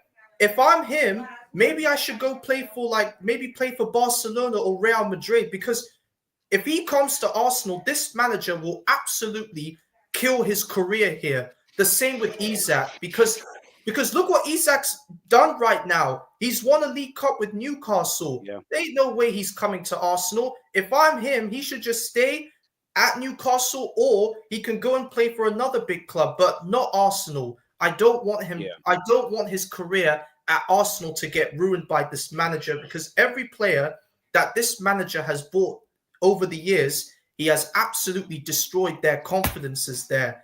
And if this season, if this board gives him money, like lots of money, then any player that comes to our football club, their careers will be over by the time that this manager like puts them in a position that doesn't favor them. So for now, like we need to focus on the end of this season and see whether or not, if we finish this season trophyless, this is the time to get this scrubby Spaniard bull rat out of this football club immediately. Take Tim Lewis, take Richard Garlick and Kronk, and if you don't invest nothing in this football club, you can sell this football club and give it to somebody that has the ambition to take us to the next level. Because all you have done this over the years, you have absolutely sit your asses in America, and you've been eating cheeseburgers, you've been walking around and all this stuff. So if the Conquerors don't sack this manager, then they're the ones that have to go as well. Yeah, facts, mate. Cheeseburger eating dickheads, mate. They just 100%, mate. Oh, but always a smile on my face. Not all of them. Yeah. Do you know what I mean? Like it's just frustrating, though, Macy, man. This is what I'm saying. The fact that you're saying about getting this manager out, but do you know what depresses me the most out of the whole entire thing? And I'll tell you for free, because it's good knowledge to have. This geezer ain't going anywhere for at least the next 2/3, maybe 3/4 of the fucking year. 1 year minimum. Yeah, that's it. That's the minimum. worrying thing, They're not going to. I'll give him till Christmas, mate. Yeah, I'll give him exactly. till Christmas. So this is my head as an Arsenal fan and a paying season ticket. Fucking older, what a wanker, eh? So this is how I sort of feel. We're in March now, yeah. Well, he's not getting sacked this season. He just ain't. So that means he's guaranteed to be here until August. And they're going to give him his money, and then they're definitely at least going to give him 2 months. Minimum 2, 3, 4 months. Yeah. They go. Do you know what I mean? Can you realistically see if Mikel Arteta gets, let's just say, to sort of November-ish, October-ish, and he's doing bad? Maybe that's when he'll get sacked. October, November-ish. If he's doing horrendous, by the way, yeah, that's like fucking 6, 7, 8 months away. So that means that from this point, realistically, and when I say realistically, for people that are a little bit delusional, and there probably ain't any delusional people in there because the panel have fucking got their heads screwed on, and this world-class chat have got their heads screwed on, that's just not going to... He is going to be here for 8 months. So just sit there and think yourself. Just listen to these words. We will have Mikel Arteta as manager of Arsenal Football Club for the next 6, 7, 8 months. That's fucking shit the life out of me, son. Yeah, and that was the thing with Emery, because Emery was there for like 3 or 4 months until we sacked him and replaced him with Freddie Lundberg. And I feel kind of bad for I feel kind of bad for Freddie, you know, because Freddie is a legend of this football club, and we have threw him into the Lions, bro. And I feel bad for him, really, to be honest, because I didn't want Freddie to take charge of this football club, because if he does, then his legacy at Arsenal will be ruined. So I'm glad we took him out of the interim role, but now we're stuck with this Spanish novice, and the same thing should happen from October, November to December. If this manager if he has a bit of a sticky start next season, then that's the time we can start sacking him by October, November, or Christmas time, because that's the perfect strategy. Yeah. Mate, do you know what? Let me jump in as well, because I have to jump in with this. AFC always big up as well. You put some belter comments in, and I haven't been able to read them out. So I do apologise to the chat. I've been trying to click on it. There's been loads I wanted to read out, but the structure and the way the chat's sort of flowing, sometimes it's hard to go back. It's never anything personal, just letting you know. But when I've got down to this, I have to let you know as well, people, because this is so relevant. And AFC, my son's 7, and we're at the same standards. Aaron, my 9-year-old son did his school sports day last year. He turned around to me and said, I'm not doing it to compete. I'm doing it to win. AFC's son at 9 years old, my son at 7 years old, already grasps the fucking concept 80% of the third biggest club in fucking England's fan base cannot. They've got a combined age of 16. You get 16 million people. How negative? That concept. How negative, Aaron, bro? Please. And anybody that goes against this manager, or the way he does things, or the whole board, these fans would turn around and say, this guy is negative, this guy's a hater. Did you see Thierry Henry when the Panama players scored the goal? Yeah, I saw that. Everybody ran because he's an icon. He's a pillar of the Premier League, at least. The Premier League. You cannot talk shit about someone like Thierry Henry. How could you turn on someone like that? Yes, if he says something, look, don't get me wrong. I'm straight up.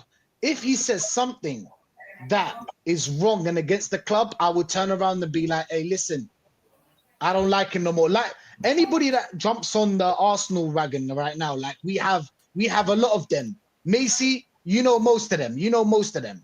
Martin Keown, do you know what I'm saying? Yeah, Mark Keown, Ray Parlour, Ian Wright. Yeah, Ray Parlour. And etc. And many more.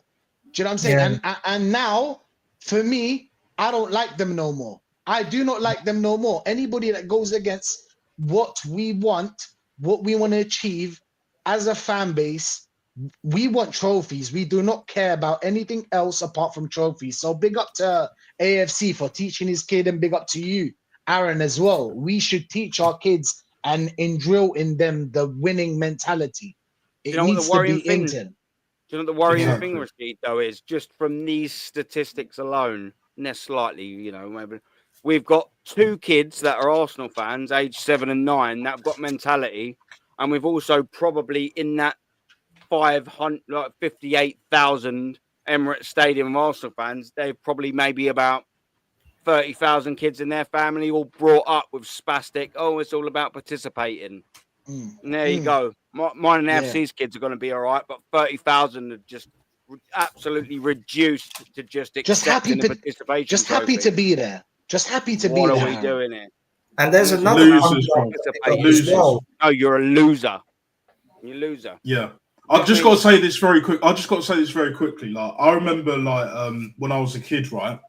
I used to play rugby, done a bit of sports and all that. For me, it was about having fun and enjoying myself on the pitch, because that's how I could express myself. I wasn't highly social. I wasn't that talkative and all that. But on the pitch, I was a different person. Yeah.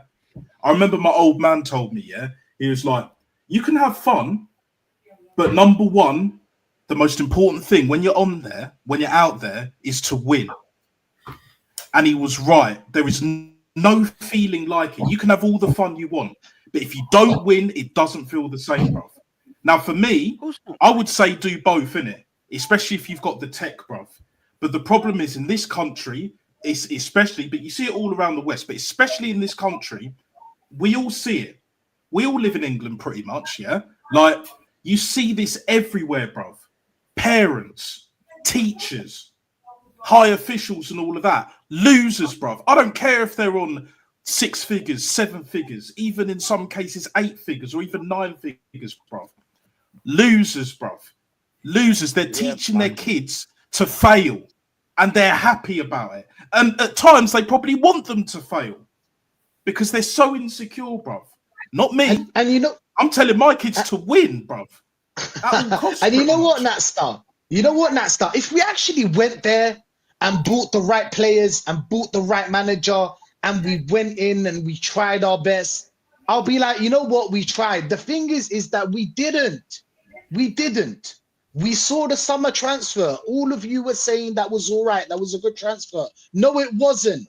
It wasn't. You bought 2 players. Nobody can tell me. I don't know why I'm getting upset, but nobody can tell me that you wanted Moreno. Yeah, you wanted Moreno. Yeah. Nobody can tell If me you they did, wanted Moreno. you're a massive. See you next Tuesday. Nobody wanted him. You have to cover.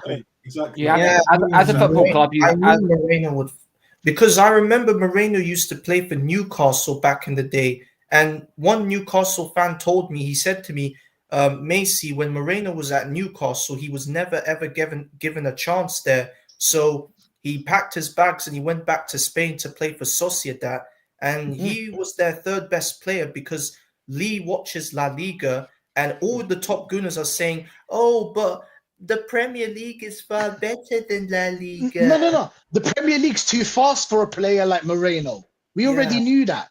But yeah, go on, Aaron. I know you want to play. He was bang average anyway. I can't play it because of the copyright thing. I've wrote to Maguna Matata, but I have to bring it up because like it put a smile on my face when I see it because I mentioned this a couple of years ago to someone. Does anyone remember that after we won the double in 1998, the Arsenal Hot Stuff song where they put the whole squad and it was what was it? Do you know what? I can't remember what the original song is. Oh, boys, you can't believe you don't know it. Listen, I can't remember it. When we come off stream, was that just to refresh your memory? Was that a song in the Full Monty? Yes. Right. Hold up, wait a minute. Hold up. Let me go on Spotify. I can't play it on copyright. But when we come off stream, unless you're so busy, if you're so busy, I'll get it up, Carl. Put the link in the thing. Chat. I'd love to be able to play it to you because by it's Donna a Summer. Belter. It was by Donna Summer. Yeah. Started out the season, nothing stopped us. Yeah. Everything was going right. Well, if you know, you know. I got it. I can't play it on here because of copyright reasons. But if you know, you fucking know, son. Yeah.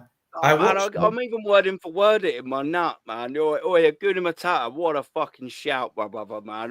As soon as I read that comment, man, and you just put play hot stuff, I wish I could, mate. Like, what a belter. Right, Aaron, Rasheen, Natster, I've just sent you the link to the Spotify where it's all been said, so you can have a listen to it yourself when you come off. Yeah. And even like I said, even if it's on YouTube or whatever, we'll have a little go on when we finish. But Guna Matata, fucking legend. Just as you're on it, 10 men went to bed. He went to bed with Ashley. 10 men, 9 men, 8 men, 7 men, 6 men, 5 men, 4 men, 3 men, 2 men, 1 man, and his mobile phone went to bed with Ashley. You know that's what we doing here, man? Come on, Guna. You're throwing them all in tonight, son, or you'll get me riled because I've had a couple of cans of Stella. I know what you're doing. Well, yeah, we'll big up as well, man. And big up just while we're in world-class chat, again, to put them subs in and drop a like into the stream and follow the boys and all. The links in the description, man. It does make it makes a massive difference. You know what I mean? This is why we do it, man. We're buzzing. Just to share a little bit of Arsenal content with you. Do you know what I mean? With the proper people, and that's exactly what you all are, man. 3 winners ago was talking about Rush, our fans. Yeah, they get so gassed so fucking easy. Vincenzo, sorry if I butchered your name, brother. You've been putting some smart comments in as well. Silence Dan, yeah, said he bought Arsenal that you don't buy a football club to win trophies. This is the problem that we have, my friend. He said that basically on day dot, man. Yeah, love you, brother. Do you know what I mean? Yeah, spend the cash. Yeah, AFC always. Yeah, Tech CV is putting out the cones for Pep, and he was good at it. I heard it got him the Arsenal job. These owners are a disgrace, a fucking disgrace. I'd add an adjective for allowing them to hire a novice as a manager. University of Arsenal, what they do is hire freshers and keeping on giving him a new contract for failure. Why on earth, my friend, would you have not given that contract offer at the end of this season? Either you wouldn't have offered it, you'd have sacked him and saved a fuckload of money, or you just wouldn't have offered him 15 million because he didn't deserve it. I've got to say this, Aaron. Yeah, I've got to say this. Matty said this, and he said this multiple times. Yeah, failure is expensive, and as soon as he said that, I was like, he's bang on the money. He's spot on. He's absolutely spot on. Like, failure is not cheap, bro. When you lose, you think you're like doing the cheap and cheerful option, you know, the bargain bucket FC kind of shit. No, and even Josh has realised, that you can't do that no more. That's why he's brought. That is exactly why he's brought Berter in. Let's be real, guys. Right? Let's be real. Yeah. Freddie Ljungberg was more qualified than Mikel Arteta. If they gave him the job, like, he wouldn't be. He was never my option. But I would rather him and what he did in that time, which was very limited. What was it, like a month or two or so? He wasn't there for that long. But he was coaching the youth at the time before he got the interim position. He was coaching, was it the under-15s or something like that? And you saw what he was doing with Martinelli, Saka, and Pepe. Martinelli was up front. You had, I think, Saka was on the left, and then Pepe was on the right. We battered West Ham 3-0, and it should have been more, as an example. And I say that because I remember watching that game live. You know, but what this manager does, no, do you know what, Martinelli, even though you're an out-and-out striker, you know, like a spicy Jermaine Defoe or some shit like that, I'm going to put you as a touchline winger, I'll put you as a touchline winger. Saka, you'll be on the right, and you're going to invert, and then you're going to track back as well. And I'll keep playing you and run you ragged until the wheels fall off, and that is exactly what has happened. Tear 3, hamstring. You know what I'm saying? Falling off the bone and then one's there. And it's an absolute disgrace. But if I say this shit, I'm toxic and negative to the point where these mutants have been messing with my Wi-Fi. That's why my camera, like, I've got a good internet connection. Tonight it's gone haywire, bruv. But bruv, did you hear about the Heathrow thing? Like, the bit of fire at Heathrow thing? Yeah, I'm sure they done it because I was part of that and all. My house went down with electric last night. I'm sure fucking Top Gooners have bombed Heathrow just to get my internet down. I've still got electricity, thankfully, but they've been messing with my Wi-Fi. They've been personally. I feel personally attacked, bruv. Like, what is going on? I've been on your stream before, Aaron. Obviously, yours, Rashid. I know you've had technical issues and all of that. I hear that. But what you've been seeing, like, tonight, I've never had that issue before, bruv.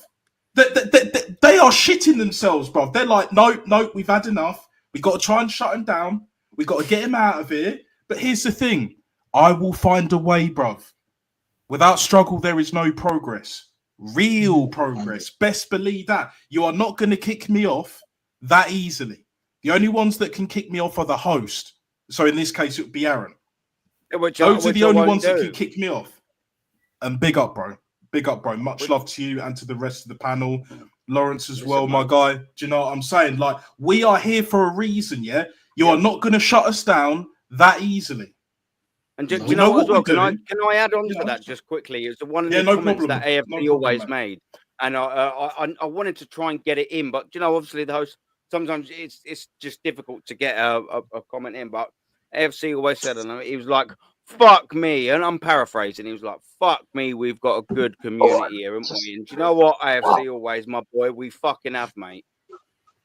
That we fucking have. Lawrence, I'm gonna jump you in, man. How you doing? A little bit late, but you know. Yeah, late just it been is. watching the England game. Fuck it. What have you been So, fucking watching that boring shit for? We've been lit on this stream for the last 2 hours. What's going on? With so many technical difficulties on my end and all of them ones there, bro. Well, the one shining light is Lewis Skelly scored on his England debut. Mm-hmm. Yeah, what was the goal log? I don't think any of us. Bellingham played the ball. Bellingham played the ball through to him, and he tucked it underneath the keeper. Just a smart finish, yeah. Buzz him. Yeah, Oh, you smart take finish. the net report. That's all we can fuck about, isn't it? Yeah, not only for Lewis Skelly to score in his debut, but also for Thomas Tuchel to make a winning start for England, because like this is the time now for England to start competing for trophies, because do you remember when Southgate got sacked and every English pundit, including Gary Neville and Carragher, they all said, "Oh, but England should go and get another English manager, go and get Potter or Howe." I mean, I would take Potter or Howe at England, but what are they going to do? I mean, they are going to play good football, but they're just not good when it comes to trophies, when it comes to competing for trophies. So the time has come to go and get a manager who is not an English, but from another country. And that was the perfect choice for us to get Tuchel in, because Tuchel has won them all. He's won trophies at PSG. He's won trophies at Chelsea. He's won trophies at Bayern Munich. So Tuchel, for me, a world-class manager in my own mind. And hopefully by next year's World Cup, we could win that trophy if he does not do the same foolishness that Southgate did. He's a very shrewd manager. Very, very good tournament manager. Is all I'll say to that is when it comes to a tournament, he does usually ends up going to win it and so on. What I liked about Tuchel though was the interview he had on ITV prior to the game a couple of days ago. He literally called out Southgate. He literally called out the bullshit that was going on and what was wrong, and he had a list of what was wrong with this team. And they gave him his reasons why. And when he said, "How can you help?" he said, "They need to win. They need to have that mentality side of having to win." And I'm like, thank fuck for that. We actually now have a manager in the place now that has been screaming what we have been saying for probably since Terry Venables. Yeah. Yeah, pretty much. But the only issue I have with Thomas Tuchel at the moment, German, because we know he has to deliver. And he wants to deliver. Okay, he set the precedent. You know, his intentions. I was going to sing a song, and then I remembered I can't. Yeah. No problem, mate. No problem. But my issue with Tommy Tukes, is when he brought in Jordan Henderson and Carl Walker. Like, I know you need to have experience to win major tournaments. I'm not saying that. You guys all here, we know you need a good blend of youth and experience, right? I hear that. But when they are finished, when they are dusted, when they are done at it, and you can add Pickford to that list as well. I know we don't have an array of goalkeepers like we did in the past. You know, Joe Hart, I know he wasn't anything special, but he's better than all the keepers that we have at the moment. And then obviously before that, we had David Seaman. And then even before that, you know, Peter Shilton, of course. But there is talent. We've got talent. England has talent that could fill those positions in that centre mid and at centre back / right back. So at centre mid, for example, instead of bringing a Jordan Henderson, why don't we get an Angel Gomez? Why don't we bring him in? Why don't we bring in an Eberiche Eze? I know they're not the same type of player as a Jordan Henderson, but they offer so much more. They're wicked on the ball.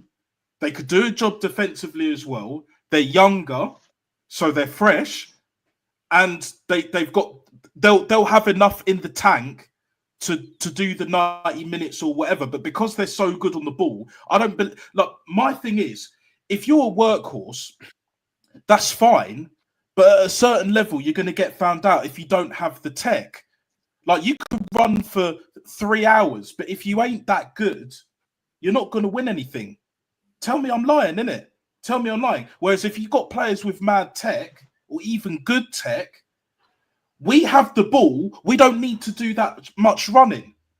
Do you know what I'm saying? It's simple mathematics, simple equations, bro. 1 + 1 = 2. If we have most of the ball and we're clinical enough, our players won't get as tired as much. Rather than you have the Hendos, you have the fucking Calvin Phillips that are absolute scrubs. Oh, but he does a job, mate. He does a job. He works his nuts off. Pause. Like, do you know what I'm saying? Like, you know, he puts in the hard yards, the hard graft. You know, all of these fish and chip merchants, bruv. Like, I'm sick of that shit. When are we start going to recognise the ballers? Look at Brazil. Brazil have always had ballers. They always will have ballers. But they're in the worst phase of their history because a lot of their team is full of scrubs. If you like, minus Neymar, like it's not looking good, bruv. It's really not looking good.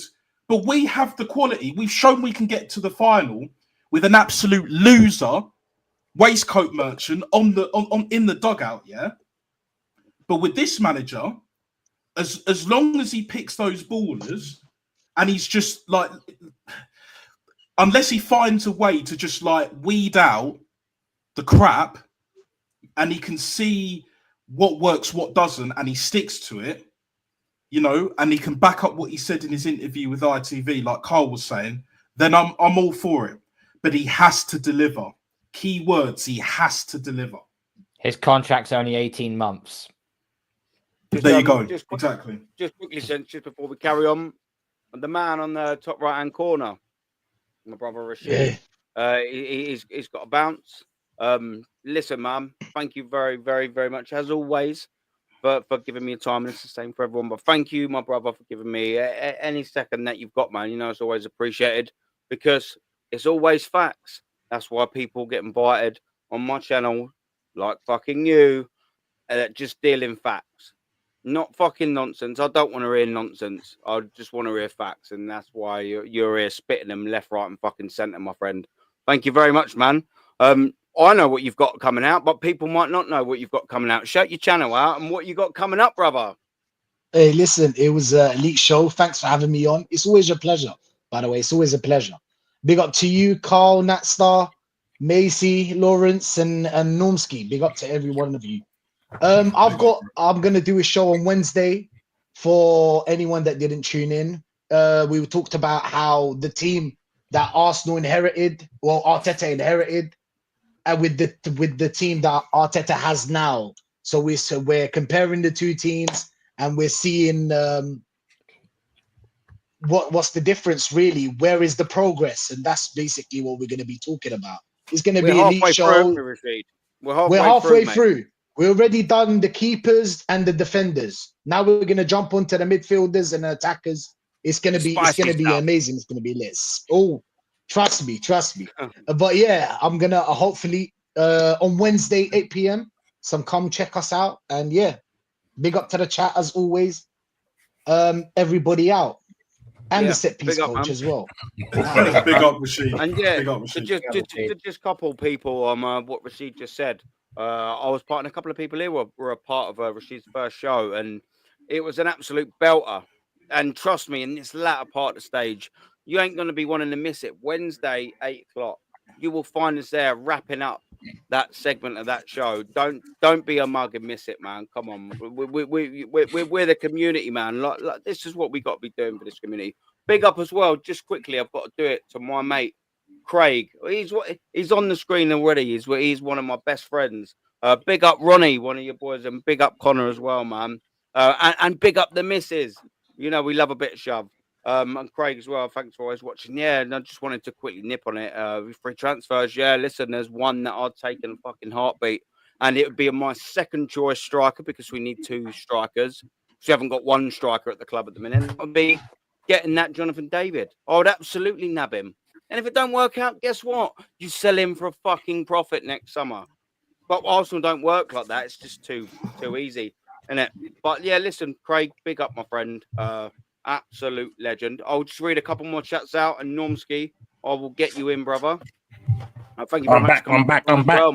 This is what, he's back. That's Wiley. Call him Normski.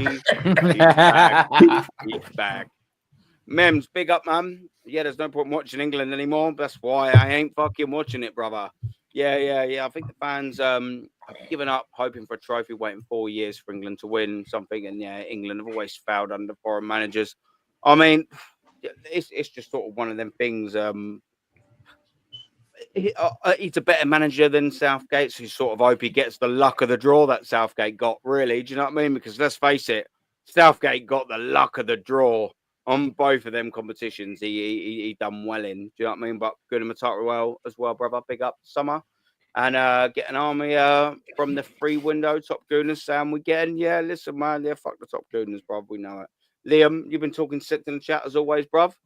The people who moan about Tuchel, oh yeah, I love this, man. Yeah. It's funny, isn't it, when you break it down like this? Yeah, the people who moan about Tuchel are the ones that who drink German beer, drive German cars, and wear Adidas trainers. It's funny. I get the point you're making, man. It's funny. And do you know what? I don't care, man. As long as I can absolutely celebrate and then wake up, God knows where in the morning, hungover, hoping I've still got friends and the missus. That's what I want, mate. That's all I want from that England outcome. If we win a trophy, I don't care the state I'm in the next. If we win the World Cup, the whole country's in lockdown. If we win the fucking World Cup, I'm going to go missing for about a week, man. And I've prepped my missus already. I'm just like, don't ring the police for about fucking, for about 8, 9, 10 days. We're going raving, guys. We're going raving. We win the World Cup. We're raving. To the break of dawn, yo. I'll be good. Don't worry. Do you know what I mean? But yeah, no, we'll check a couple more for the chat and then we'll carry on. Yeah, Liam. Yeah, double standards. Yeah, totally double agree with you, brother. And yeah, what's he saying? A bit of Gordon Banks here, a bit of old school. Yeah, Gordon Banks is England's all-time best goalkeeper. Very 100%. hard to argue with that bit of history, brother. History just needs Peter Shilton. This is what we're saying. Yeah, but even David Seaman, do you know what I mean? More recently, do you know what I mean? They were fantastic players. But one of them's got a World Cup trophy to their name. Yeah, as age 26. I'm going to get you in 2 seconds. 2 seconds, Norms. Just give us 2 seconds. Great podcast. Oh, that's what we're trying to do. You know what I mean? I've been trying to work it into an okay podcast. Some people might watch to a good podcast, and hopefully it'll be a brilliant podcast that everyone loves. Because I've got fantastic guests like these on, and I've got fantastic guests on like Norm's on, man. I don't know if you've been listening or I haven't. So you'll have to get me up to date, man. So I was away on another meeting. So you'll have to kind of what was the last thing that was on about? Because I was dealing with the chat. Do you know what I mean? I actually sort of I can't remember if I'm on. A bit unprofessional. I've had a couple of. I think it was more like England. It was more like England, with Tommy Tukes. Like, can he deliver? Yeah. He said he was going to deliver. He said we needs to win. He's on an 18-month contract. Can he get it over the line? And he knows he has to get it over the line. Everything's there, But if he doesn't pick the right squad. I mean, 4 keepers as well. I mean, it's not looking good at the moment. But here's the only thing, and I'll leave with this, right? If he doesn't pick, like, for example, 4 goalkeepers, he picks 3 by the time we get to the World Cup. If he doesn't pick Jordan Henderson and Kyle Walker because he's given them their last opportunity around this time and it's not working, and he realises that and accepts that, and then he brings in the Angel Gomez's, the Eze's, the Ollie Watkins, I think he's in there anyway. But by the time Kyle Walker gets to the fucking cup, it's going to be Cole Crawler, mate. He's fucking ancient. Do you know what I mean? Bruv. Yeah. No, bruv. That guy is dusted on and off the pitch, bruv. On and off the pitch, bruv. Like he's having a mare, bruv. Yeah. Sorry to cut you. No it just came to my head. It just came to my head, and I had to burst the joke out. Norms, what's your deal in England, man? I don't know if you've been watching the game. No, I haven't. Well done to Skelly, first of all. Yeah, buzzing, man. Getting his debut goal. Great. Just going back to what Nesta said about Tuchel having only 18 months to make us great again. You know what I mean? The last time was 1966. Trump and that. Make this England team great again. We're going to build a wall. Yeah. I mean, like, listen, as I said, I think it was on Rashid's stream, I was a bit concerned, even on my stream, about who he had sort of brought into the side, overlooking Gibbs White, brilliant midfielder for Nottingham Forest, but he decided that he's going to bring in Jordan Henderson, Carl Walker. I thought the mans were finished. You know what I'm saying? Can he do it? Who knows? I mean, bro, there are a lot of good teams out there. I mean, I don't know what system he played tonight. If he played three at the back, or did he just go with a standard 4-3-3? I'm not even too sure what his setup is. I know he likes to play with three at the back. Obviously, if Harry Kane gets his goal tonight as well, just looking on One Football, he's going to stick with him. Can he get us over the line? I don't know, mate. To be honest, we've been waiting a long time. I know it sounds crazy. We were so close.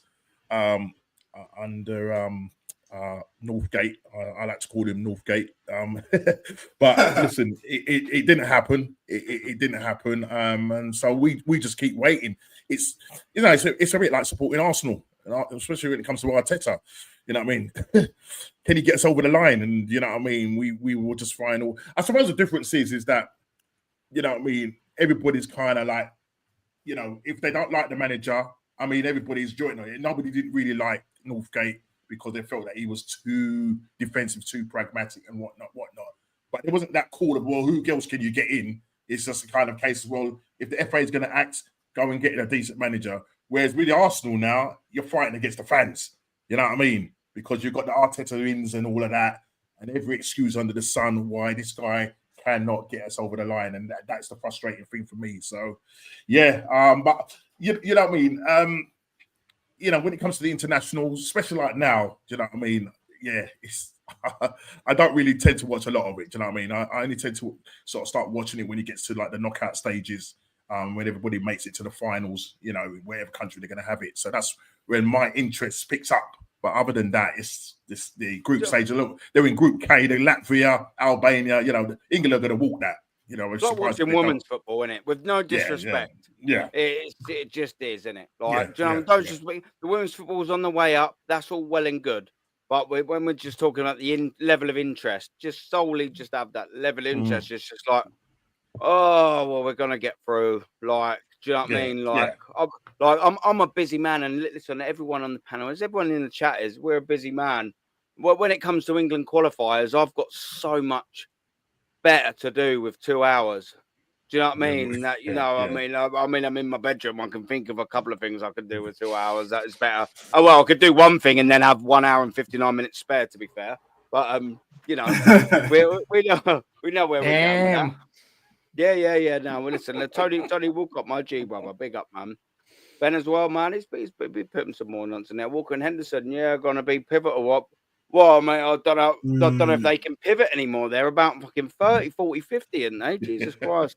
Well, I mean, look, they might bring some bit of experience. You never know. Man's big up. Yeah, I'm going to get knocked out. Listen, they'll get knocked out as soon as they face half decent team. Yeah. Or a team in form. That might not even be half decent side. Germany and Spain will knock us out for sure. France is kind of 50-50. Yeah. But, like Spain for sure. We saw the final last year. And Germany are on the up now as well. I mean, they got Musiala and they got Florian Wirtz. Now, very quickly, Wirtz is everything these Arteta sexuals think that Wodegaard is, bruv. Listen, Wirtz is on another fucking planet, bruv. What this guy does is so simple, but it's so precise. It's a joy to watch. And all we're asking for Odegaard is to do something along the lines of that. Just be more direct, be more clinical, pass when you need to pass, shoot when you need to shoot. But you can't do that. One season with 15 goals in the Premier League, probably close to 20 in all comps, and that's it. And that's it. Chat, there's 75 of you in the building. We've got a few on the panel here. When was the last time you see Martin Odegaard dribble past a player? Can anyone? We've got 80 possible options if anyone's got access to either verbal or keyboard. When was the last time we see Odegaard dribble past someone? The geezer is shit. He's useless. He's nowhere near good enough for this. Do you know what? If we had him as a squad rotational player, I'd go, yeah, do you know what? I can totally accept that. But then we've got him on 240k a week. 240k a week for Odegaard. We could do so much better than that. We thought we weren't going to do much better than that when he actually put the numbers in 2 years ago. But guess what, chat? That was 2 years ago. Yeah. No, you don't win titles on what you done barely yesterday, let alone 2 years ago. Do you know what I mean? My kid, one of my kids are still shitting on the fucking nappies and that 2 years ago. Now, thank God they're not. Things change in 2 years. But unfortunately, Odegaard's output hasn't. It's just not been good enough, especially in that midfield, in them vital areas. We thought Arsenal, we created a spine, and it's gone back to Arsenal. We thought we created a spine, and to a certain degree, we've got a spine. Raya ain't too bad. We could do better, but we could do worse. I think that's fair to say. And then you got two fantastic centre backs. Yeah, that's absolutely inarguable. They're good. And then you got this little weird Declan Rice and Thomas Partey conundrum. Why is there a conundrum? Because you bought Declan Rice to be a number 6 because that's where he plays, but you got Thomas Partey there. But Thomas Partey was injured all of last season. That's why Declan Rice was playing his position last season as number 6. That's why he was getting man of the match after man of the match after man of the match performances. Why was he doing that? I'll say it again, because he was playing in his fucking position, people. So what have we done now? Oh, Mikel Arteta will absolutely refuse to change from a 4-3-3 because he's so narcissistic and stubborn and set in his ways at the detriment of Arsenal Football Club, and only at the pro for him personally, by the way. He's doing this at the detriment of the football club. I have to say it again. Third time, lucky. At the detriment of Arsenal Football Club, he will not change it. You can play Thomas Partey and you can play Declan Rice in a 4-2-3-1, and they will thrive in that pivot. And there you go. Why are you playing? Why are you paying over the odds for Declan Rice? I'm glad we've got him. I'm double glad we've got him. But why are you paying over the odds for a player to fucking play him out of position? Because I say this time and time again, because I was a centre-back. No great level, by the way, people. But do you know what I mean? I played it for 10, 15 years. You are defensive-minded. If you go from a centre-back to a central defensive midfielder like Declan Rice has, I can tell you for a fact he will always be defensive-minded.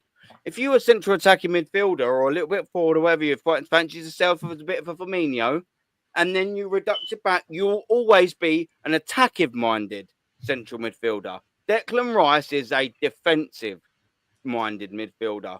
Why on earth do we want him a left attacking 8? Can someone just explain that to me? Now Thomas Partey's fit. Now he's just been thrown over to the side. It's poor management. Why is it poor management? Because the manager's fucking poor. It's not hard to decipher that all of these problems. Look at the last signings that this geezer's made. Declan Rice, 105 million, plays him out of position. Urian Timber, when he actually first signed, played him out of position, injured him for a year. Shall we continue? All right, what about this year? Calafiori signed him, centre back, play him left back, constantly injured as well, by the way. What great signing that was. Mourinho. Oh, now you're playing him as a fucking striker. When was the last player we signed in a position that we actually played in their fucking position? Gabriel Magalhaes. That's fucking 3-4 years ago. And Arsenal fans, and the majority of Arsenal fans, people, and this is why we say it, we're scratching our nuts. Well, we ain't. He was scratching nuts thinking, why aren't we doing well? Like, we've signed all these players that play in all that position. How come they can't play in their positions? Why are we not winning games? Because you're fucking muddling everything up. Why have we got Thomas Partey? I know there was injuries, but why have we constantly had Thomas Partey playing at right back? Why can't this manager learn? Why can this manager not learn that after playing Thomas Partey twice or thrice at right back, we never fucking win games? And there's a stat, I don't even know exactly what it is. Lee, Potsy and all of that sort of add it up.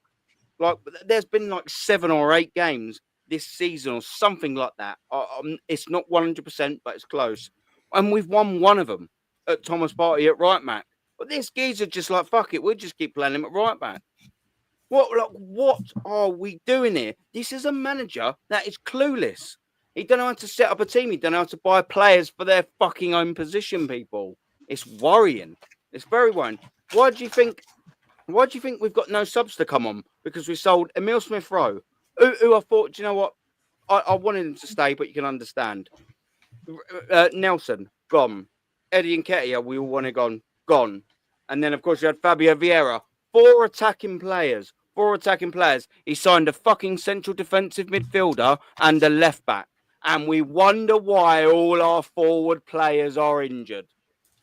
Just swallow that little segment in there yourselves, people.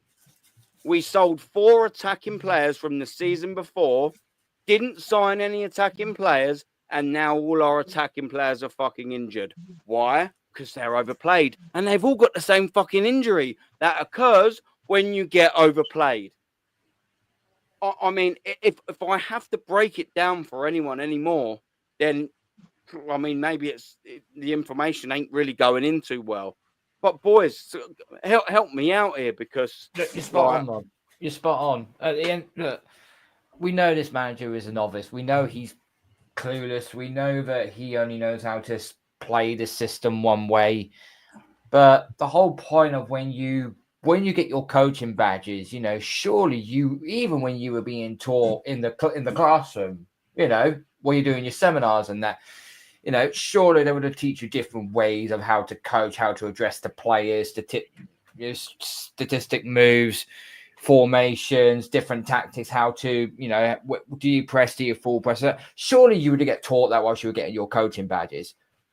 This is why I always say when managers start off, you don't see them go straight to the top. You never see that. You always see that. It looks like Lawrence has fallen asleep there. He's risen. He has risen. He's watching some Arteta games. I didn't realise I was that sorry, boring. Lawrence. Just I'd like put you to fucking bed, son. No, He's watching that he's had enough. England performance. I was just watching that shit England performance. You've done an Undertaker, Lawrence. You've done an Undertaker, bruv. Like, you just rose from the dead, mate. Like, out of the coffin. I got the sound effect on my Like laptop. Michael Myers, well. isn't it? You know what I mean? Just sitting straight up. Like, what's going on? Oh, God. I'm sorry I put you to sleep. Oh, dear. That's all right. I mean, I won't take it personally or nothing. For fuck's sake. I'm just getting old. That's all. This is what England and Arsenal does. This is exactly what it does. Yeah. Yeah, that's why I haven't watched it, bro. I haven't watched the England game either. Like, it's fucking bad. And yeah, what you were saying, Cole, yeah, it's spot on. Like, no novice gets to the top unless there's some serious foul play. Guanin. Do you know what I'm saying? Like, best believe that. Like, you look at what Xavi Alonso did, right? He was coaching Real Sociedad, like B team or some shit like that. Even Pep, third tier of Spanish football. Then he got the Leverkusen job to prove himself. Now he's in a position where Real Madrid sack Ancelotti, for example, he can go to Real Madrid because the vacancy is open. When is Arteta ever going to be offered a job on that level? A Real Madrid, a Barcelona, especially, a Bayern Munich. Not even Juve would take him. Not even Juve. And Juve have been poor. Napoli wouldn't take him. PSG won't take him. And Arteta used to play for PSG, as I'm sure you guys know as well. So it's plain and simple to see, guys, that this manager, to his own detriment, and obviously to the detriment of us, the fans, and the football club as a whole, is taking us backwards. And he's taking his own career backwards. What career he thinks he has, which is why I said before, he will end up on Sky Sports and Talk Sport in the next few years, because he's not going to get another top job. The only jobs that will be offered to him are mid-table, maybe championship, you know, trying to get back up into the Prem. And that's about it. And his narcissism, his arrogance, his incompetence, his delusion will tell him, no, I'm better than this. But you're not, mate. And that £15 million a year, it changes people. Look what it did for Wenger. Now Wenger's gone. You see how he is now. Like, it's almost like he's a completely revitalized new man. He looks a little bit younger. he was aging horribly, like towards the latter stage when he was at Arsenal. He looks about 35 now. He's left Arsenal, doesn't he? Yeah, he looks so much better. His head is a lot clearer, and you see the jabs that he takes at Mikel Arteta, in it, similar to TT. Yeah, he knows, bruv. And this is what happens when it comes to having self-awareness, and more importantly, in this case, self-reflection. Arteta doesn't have self-reflection, and even when he leaves the job, he won't even do what a Wenger did. And he definitely won't get a job at FIFA. That's for damn sure. And if he does, that's on some what's his face, Sepp Blatter kind of level of corruption, level of bullshit. Do you know what I mean? So the writing's on the wall for Legahead. I've been saying it. You know, he can't escape it. And a lot of these fans, especially Igal, for example, Igal is on the fence. He just doesn't want to join us yet because, you know, he's holding on to that slight chance of hope that he can turn it around, like Wenger. Yeah. But again, once that Kool-Aid settles in, he'll see him for exactly what he is, spicy Jim Jones and all of that, with that fucking ridiculous toupee and all of that, and then he will realise that it's done, mate. It's over. It's over. The damage has been done. Like, the club is destroyed, and the only way to get it back is for the fans to raise the standards, because we know the ownership is not going to do it. They're not going to do it. It's up to us. And that is why we are here, ladies and gentlemen. Point blank period. Yeah. Facts. Before someone else jumps in, I've got to address Nathan, and it will obviously be politely because you're raising a point. I just want to try and debunk some of them. You're talking about Odegaard here. Players blow hot and cold. Okay, cool. But he's our captain. How many times did Patrick Vieira and Tony Adams blow cold in 3 decades? How many times has Odegaard been subbed off in 2 years? Probably about 5 times more than the 3 decades. That's football. Look at Foden. Don't care about Foden. But with regards to Odegaard, he's been out for a couple of months and he's played 19 games since he's been out injured, by the way, my friend, because we're coming with stats. And he hasn't got to levels of last year or the year before. He plays best with Saka. But guess what? What about this then? Okay, so I've heard this before. Yep, we hear the Win's always got his best mate out. Okay, let's go back to 2002, the last time. Well, it's not the last time, but when Arsenal won the Premier League at Old Trafford, we had Patrick Vieira out. We had Robert Pires out. We had Dennis Bergkamp and Thierry Henry. Do you reckon Freddie Ljungberg cried about not having any of his mates there? No, they didn't, because whilst he was on an absolute run of form, he shot Fabian Barthez, saved it, he parried it, and will Canu jump over your head? Do you reckon he cried about not having one of his mates out when he had 4 of his mates out? Why is that? Because we were a proper team. Nathan, I'm not coming at you with digs or anything like that. You're just making a point, and I'm just honestly debunking them. Like, there's no, I'm not trying to be a mug or anything like that. You just need to be realizing that there's some sense really to be made out of everything that you're saying there, bruv. And the reason why I started this channel and have this fantastic panel on is to try and change people like yours minds. Because if that's how you think, you're not far gone. You just need resetting, bruv. And I'll do it for you. We'll do it for you. This is what the channel's is for. Take the fucking red pill. Stop gobbling them fucking blue pills and being plugged in, bruv. Honestly, because you'll just be sleeping for the rest of your life, geezer. We got him off price. We got him off price. You've got some bad. That's what I'm saying. Come on. Wake up. Knock, knock, Neo. The Matrix has you, mate. Come on. Wake up. Alden, how you doing? I think Rice better off at centre back. I mean, do you know what as well? It's funny you should say that. We had that sort of where we could have played. I think who was it, a right back, and could have solved our issues with playing Rice at centre back. But Mikel Arteta hasn't got the managerial intelligence to know that Rice spent most of his fucking youth years at centre back. If you was to do that, you could have easily played a back 3. Gabriel left, Rice in middle, Saliba on right. It's not hard, is it? It's not. But Mikel Arteta, because it's not 4-3-3. Yeah, you know who Arteta looks like. Arteta looks straight, guys. you know the year when we really was playing that exciting football? Did we play? We played. I think Aaron, you said it. Did we play with a double pivot?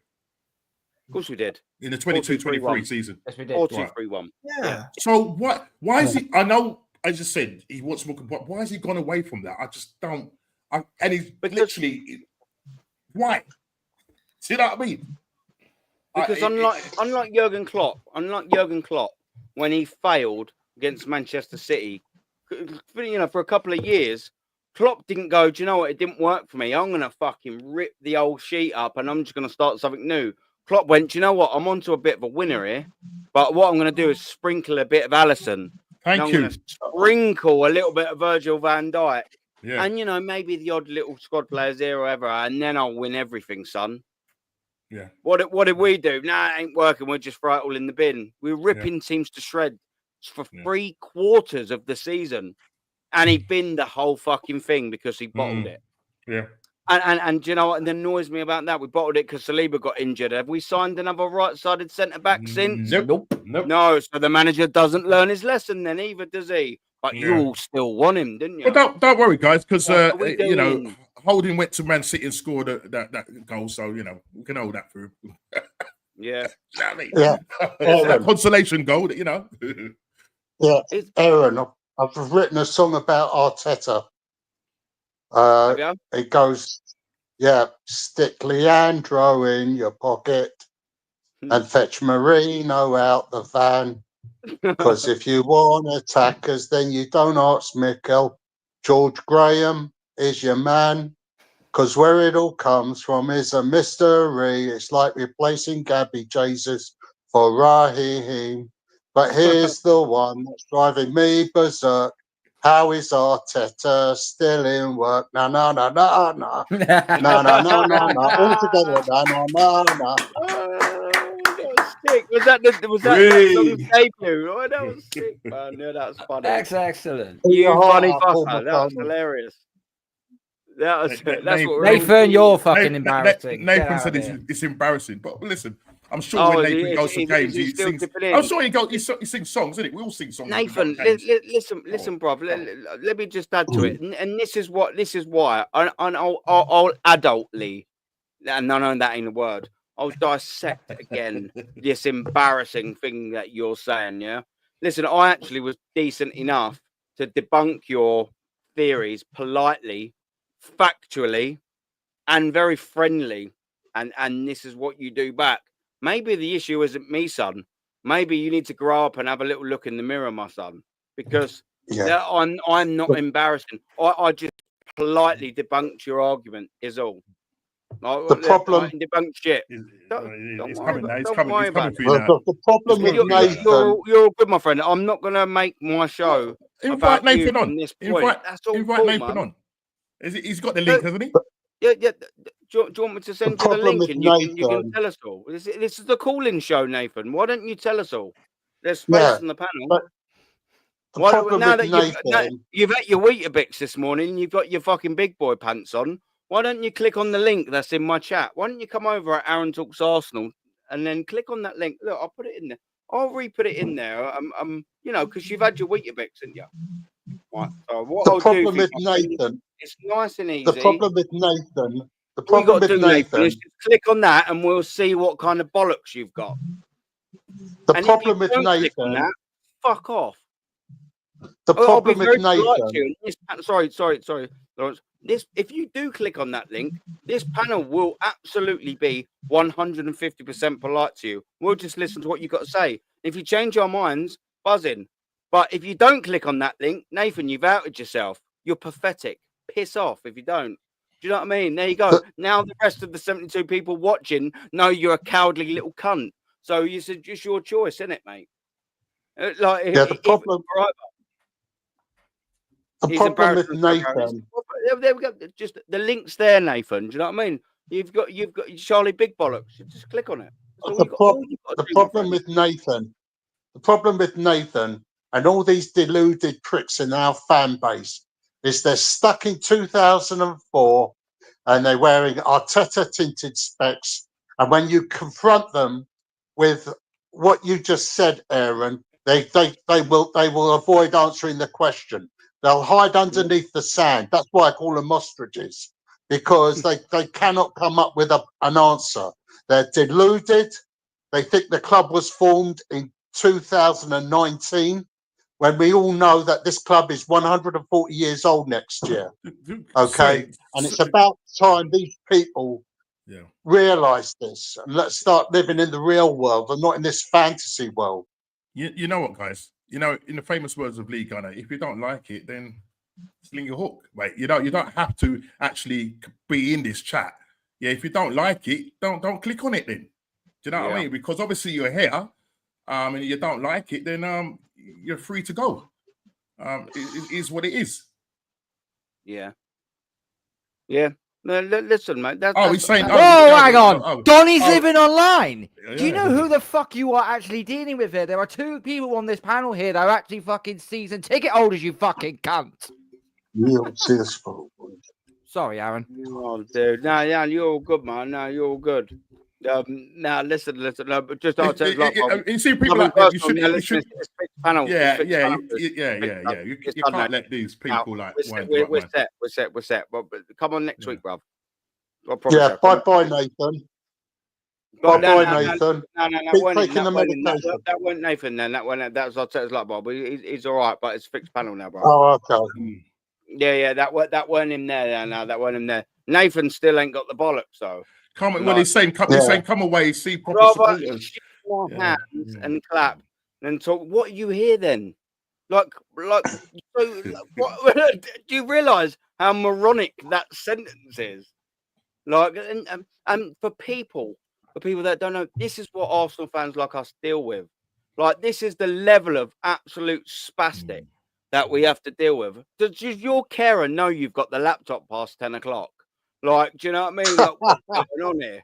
Like, what are we doing here? Like, we're a bunch of idiots about nut bollocks. Listen, mate, there's an X button in the top right-hand corner. I ain't got no digital gun to your nut, my friend. You can click it whenever you want. And I hope you click it. I absolutely hope you click it. Please click the X. Piss off. What a fucking helmet. What can we do? Tony Woodcock. This is what we're dealing with, innit? Do you know what I mean? This is what we're dealing with. God knows what Lee has to deal with. Jesus Christ, he has thousands watching. Fucking, come away, support for me. Yeah, whatever. Yeah, we ain't going to make the rest of it about him now. Absolute melt. I think, his point. I think bollocks. Yeah, Nathan, do you know what I mean? We might even have a couple of people watching. They know you're fucking cowards as well. Me, how you doing, brother? There's too many wannabe Arsenal fans out there who don't have any knowledge. So many of them relevant to this moment. Arsenal Football Club. They were there for the shirt because of Henry Osaka. They don't go to match games. You know what I mean? Yeah, but there are also as well some people that aren't able to go to match games that do. Do you know what I mean? They try and get their knowledge in and all of that and this. Just some people like certain people. Do you know what I mean? They just ain't. Do you know what I mean? They'll just follow like a sheep. They'll follow the narrative of what everyone's sort of saying. Just remember, people, have your own brain. Think for yourself, man. Innit? Do you know what I mean? Just think for yourself. You've got your own brain. You don't have to follow Robbie Lyle. You don't have to follow Robbie Lyle. Remember, there is no spoon, yeah? If you know, you know. AFC Vigilante. Why did... I know, I thought the next couple of questions would also be about Gafen. Why did this Arteta sexual click on this stream? I don't know. Maybe he just liked being punished. Do you know what I mean? Maybe he's just, I won't go any further. I call Arteta sexual. Cole, go in. Jump in. Go on. I call Arteta sexuals Frodos because they always look like they've had their ring destroyed. Anyway, I don't know. You know who Arteta looks like? My mate, just like Sonic collecting rings. Yes. You know who Arteta looks like? For me, I think he looks like the Spanish Johnny English. And all these Arteta sexuals, all they do, they just like dance with him, and he does like this type of dance, like on stage. Like he looks like the Spanish Johnny English. Yeah. He reminds me of Captain Black from Captain Scarlet and the Mysterons. I mean, if you look at that puppet, it's a dead ringer for him. Oh, I'm gonna have to look this up now because I watched that. When I Yeah, was it does. It does. Honestly, I remember doing a stream years ago, and somebody put it in my chat. So, 100%. Put it in there. You'll see. Yeah, put it in there. Could be separated by birth. Yeah, jump it in. We are dealing with forces that we don't understand, bruv. That is Lego head in a nutshell. We don't want to understand it either. We don't want our normal brains penetrated by dribbly mong syndrome. Do you know what I mean? There you go. I've already lost IQ just with Nathan's click onto the fucking show. Like, I'm sure I've forgotten something important. Oh, they get off the humiliation, bruv. They get off the humiliation. Turn it off and live your life. Well done, Lawrence. Well done. Look at that. Look at that. Someone needs to put that on the thumbnail, bruv. Get Arteta, replace it with that him. Needs to go on the thumbnail. That needs to go on the thumbnail. 100%. I'll send it. I'll try and send it. Yeah, Aaron, you need to be on that. Hilarious. That is fucking spot on, mate. That is. I remember when somebody put it in my chat a couple of years ago, and I remember Captain Black growing up as a kid, and I said, "My God, he's absolutely right." Absolutely right. I will do this. AFC Vigilante, pick up as well for being it, man. I'm look up the channel called Dangerous AI or Owl, is it? I'm not the best with that. Dangerous Cooks every press conference. Yeah, and so he should, man. Do you know what I mean? Every press conference he does is cookable because it needs to be deciphered by, the finest minds in the world, really, to actually decipher what he's saying. Or you just come to the conclusion, like us, he just talks shit and don't know what he's talking about because he's winged it for 5 years. Awful TV show, brother. Big up, man. We'll do something very, very, very soon, my brother. Big up, man. Thank you very much for your watch.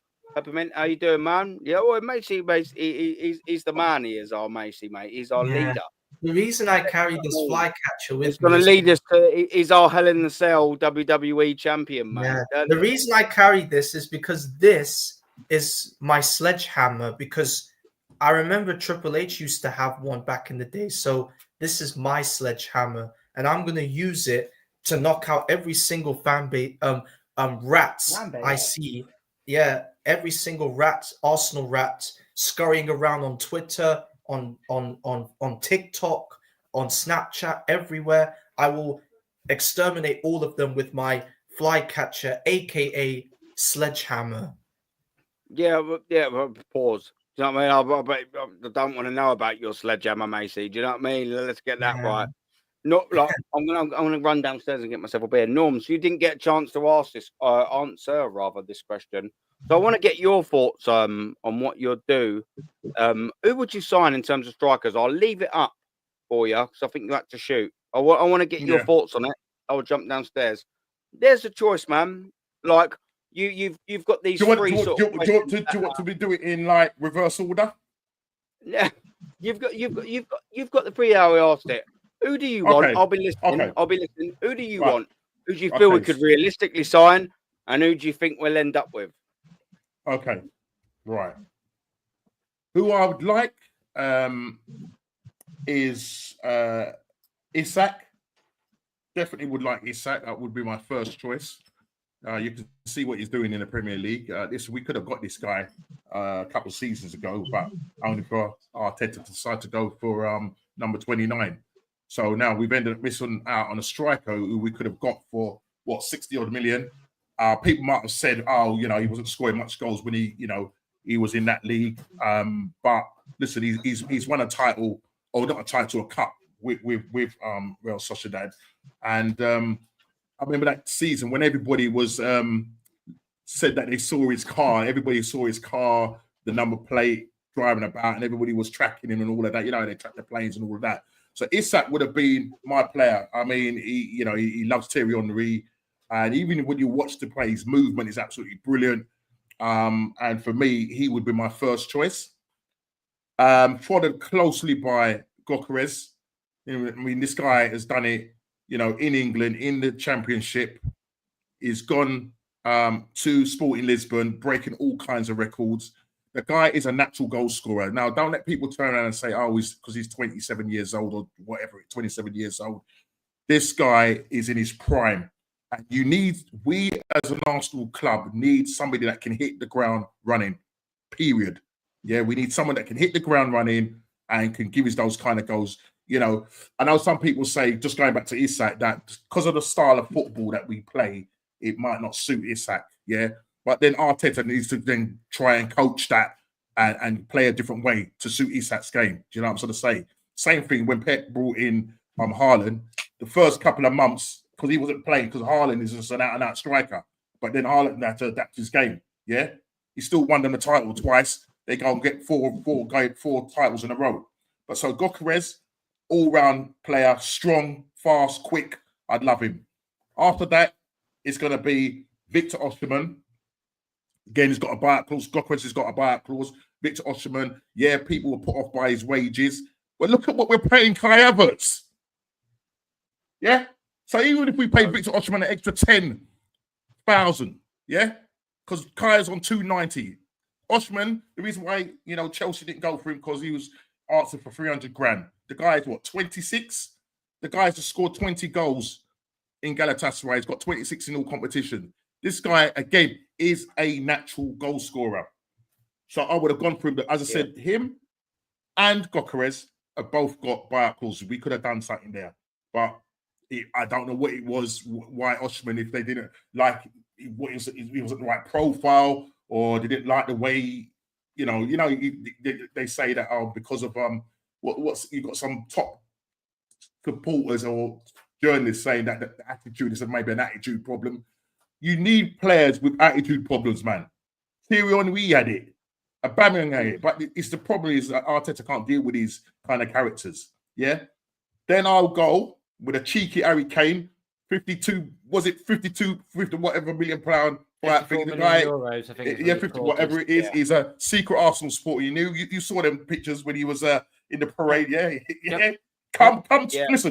Come over to the light. Come over to the light, Harry Kane. Listen, you last season. The guy got top goal scorer. What did they present him with? They didn't present him with a golden boot. What did they present him with? A cannon. Nothing. No, they presented him with a cannon. I mean, you can't write it, can you?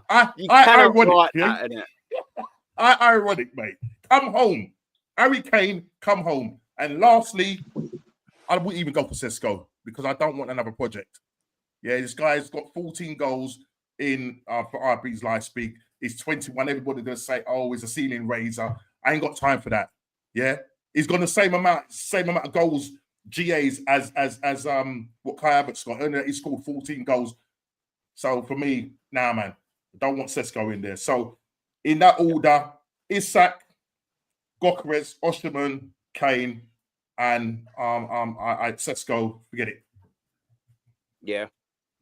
No, but I thought we'd sort of almost all be sort of fairly unanimous in there. I had to stick Kane in there because I just thought, you know what, how good would it be? Do you know what I mean? Mate. Well, Sol Campbell did it, didn't he? Sol Campbell did it, so you know what I mean?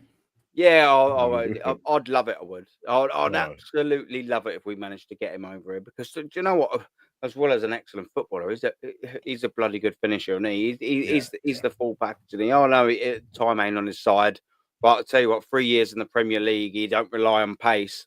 Yeah, you know what I mean. He's got the football mentality, the football skill, and he don't need the pace. He'd easily do another 3 years in the Premier League with 20 plus. Easily. Yeah.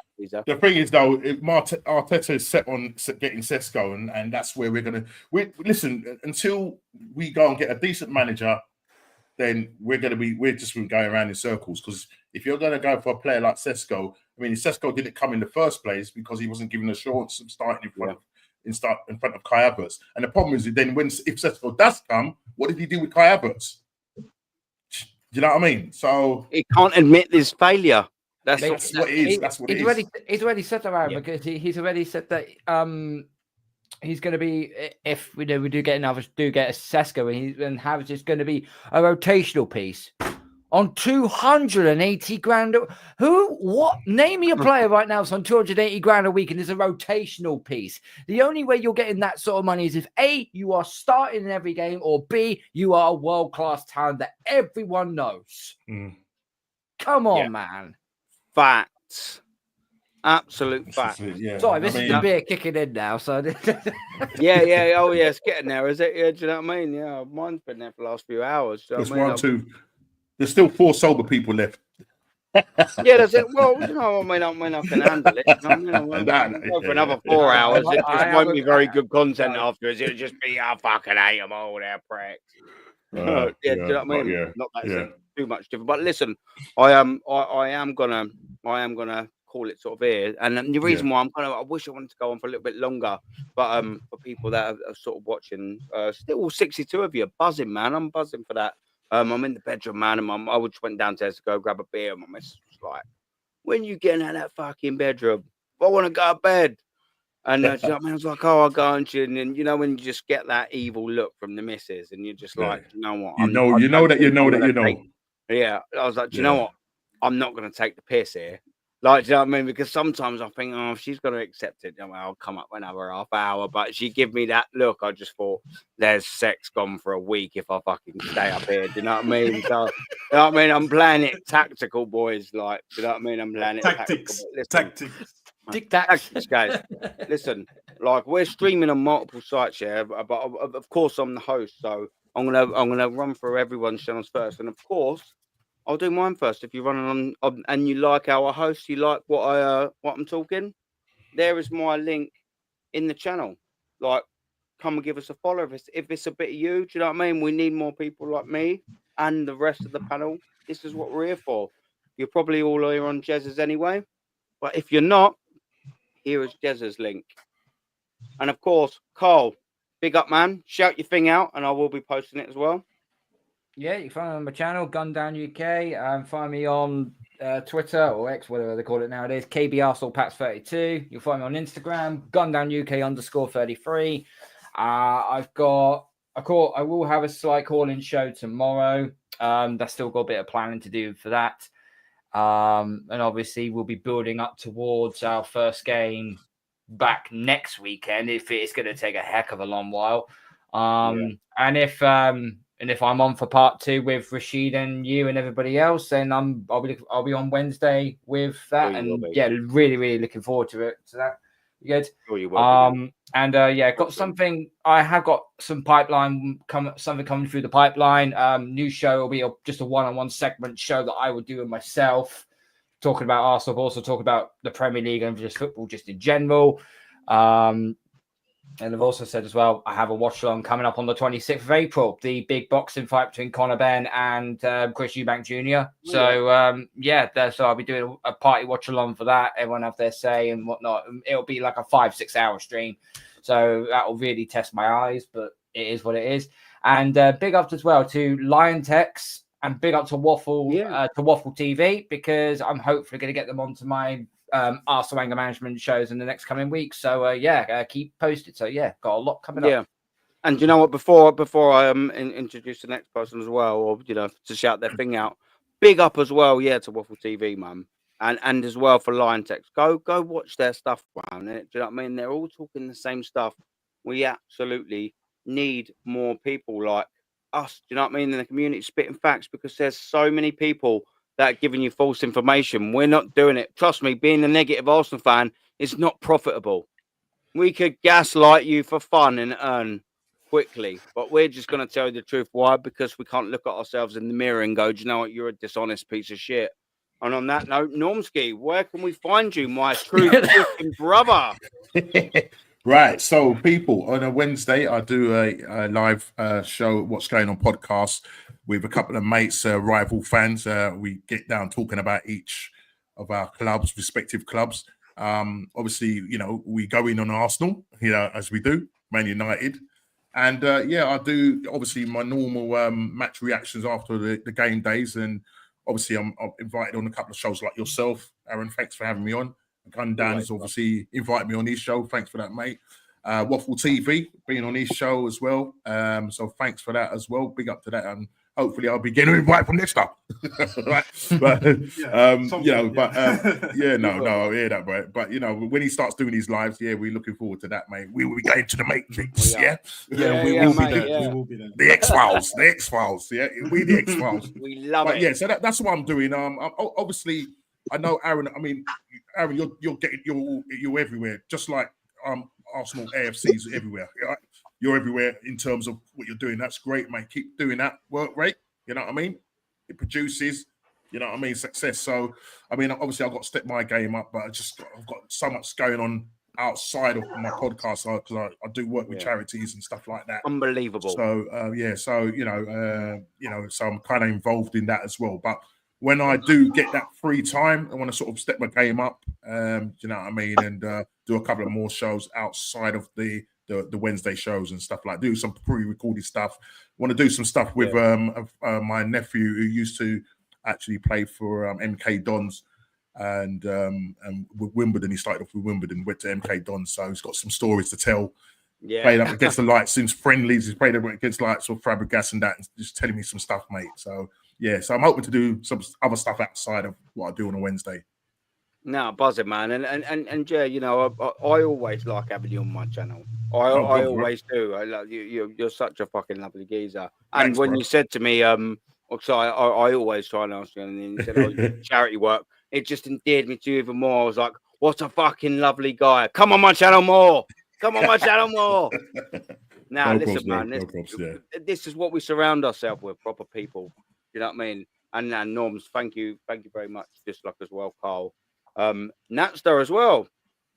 I think I forgot about you, brother. If you're still there, I forgot. Oh, about I'm you. still there. The picture ain't there. Yeah, no, I'm still there, but again, like these mutants, bruv, you know, trying to mess with my Wi-Fi, technical difficulties and all that. But I will try and get that sorted. Trust me, because I don't want, when I start my lives, I do not want this shit, you know, infecting my space. But anyway, I'll digress on that. Big up, first and foremost. Thanks for having me on, because, like I say, you don't have to do it. It's always a privilege, you know, absolute pleasure. And yeah, I'll definitely have a video or two released next week. Be looking to start the live streams, especially once I sort out my internet, because usually my internet's very good, as you know. But it's like tonight, it's just been bugging out. I have no idea why, you know, even with the old MacBook that I've got. But it is what it is, you know, trying to sort that out and among other things as well. But yeah, I will up my rate as well, like Normski's saying. And yeah, Natster Official, YouTube and Instagram. So it's all the same thing, you know. Give me a follow if you want, like, subscribe, and all of that. Uploaded a video tonight as well. It's a bit delayed, but it is what it is. Check it out. And yeah, there will be plenty more content coming very, very, very soon. Don't worry about that, guys. I will still be around. I'll still be doing my thing. But yeah, I'm not going to rush the process. And the only process I trust is my own. Do you know what I'm saying? Because I know exactly what I'm doing. I know exactly what I need. And I know what you guys need as well. Big up the world-class chat, as Aaron would say. Yeah, definitely. Listen, big up the chat. Big up everyone on the panel. Aaron, Carl, Normski, Lawrence, Macy, and obviously Rashid earlier, etc. And all the other guests on the panel as well. Big up. You know, you guys have given up your time, your energy, and all of that as well. You guys don't have to be here. I'm sure you guys have other commitments as well. So, yeah, I'm just kind of honoured in a way, you know, just to be here. Like, it wasn't initially in my plans, you know, doing this. You know, I've tried it before, but do you know what? I don't give up. Unlike this manager, I ain't no quitter. No white flags where I come from, my friend. Yeah, none whatsoever. Yeah, so yeah, unlike big up. Mikel Arteta after his first title bottle, we wanted to quit. We don't quit. We're not Mikel Arteta. We don't stop. No, Diddy. We don't stop. No, yeah, I was just gonna say to you, right, yeah. no, hablo español, mi amigo. But thank you very much for the watch. I appreciate it, my friend. But yeah, man, Natster, I'll put your thing in the chat, man, and pick up as well. Yeah, appreciate and just that, before, bro. obviously, say bye to Macy and Lawrence, of course. It's just another good thing to say. Look, man, we've got over 60 still in the building, man. It means to say that we've been able to at least keep you guys moderately entertained for a little while, and that's buzzing for all 6 of us. I can promise you that, man. We are extremely grateful for every single view, man, and every second that you give us, man. And it will never, ever go unappreciated on my channel and every single person's channel here, man. Macy, how you doing, brother?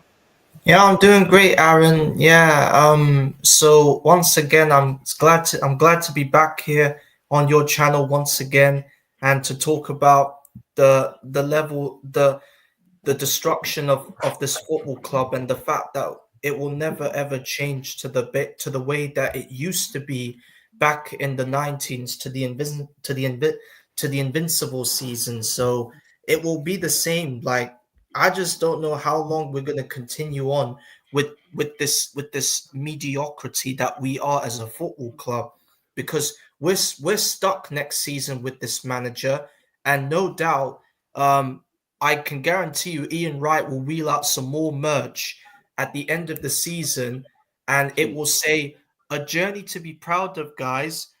Even though we didn't win the Premier League, we still got Champions League football again next season.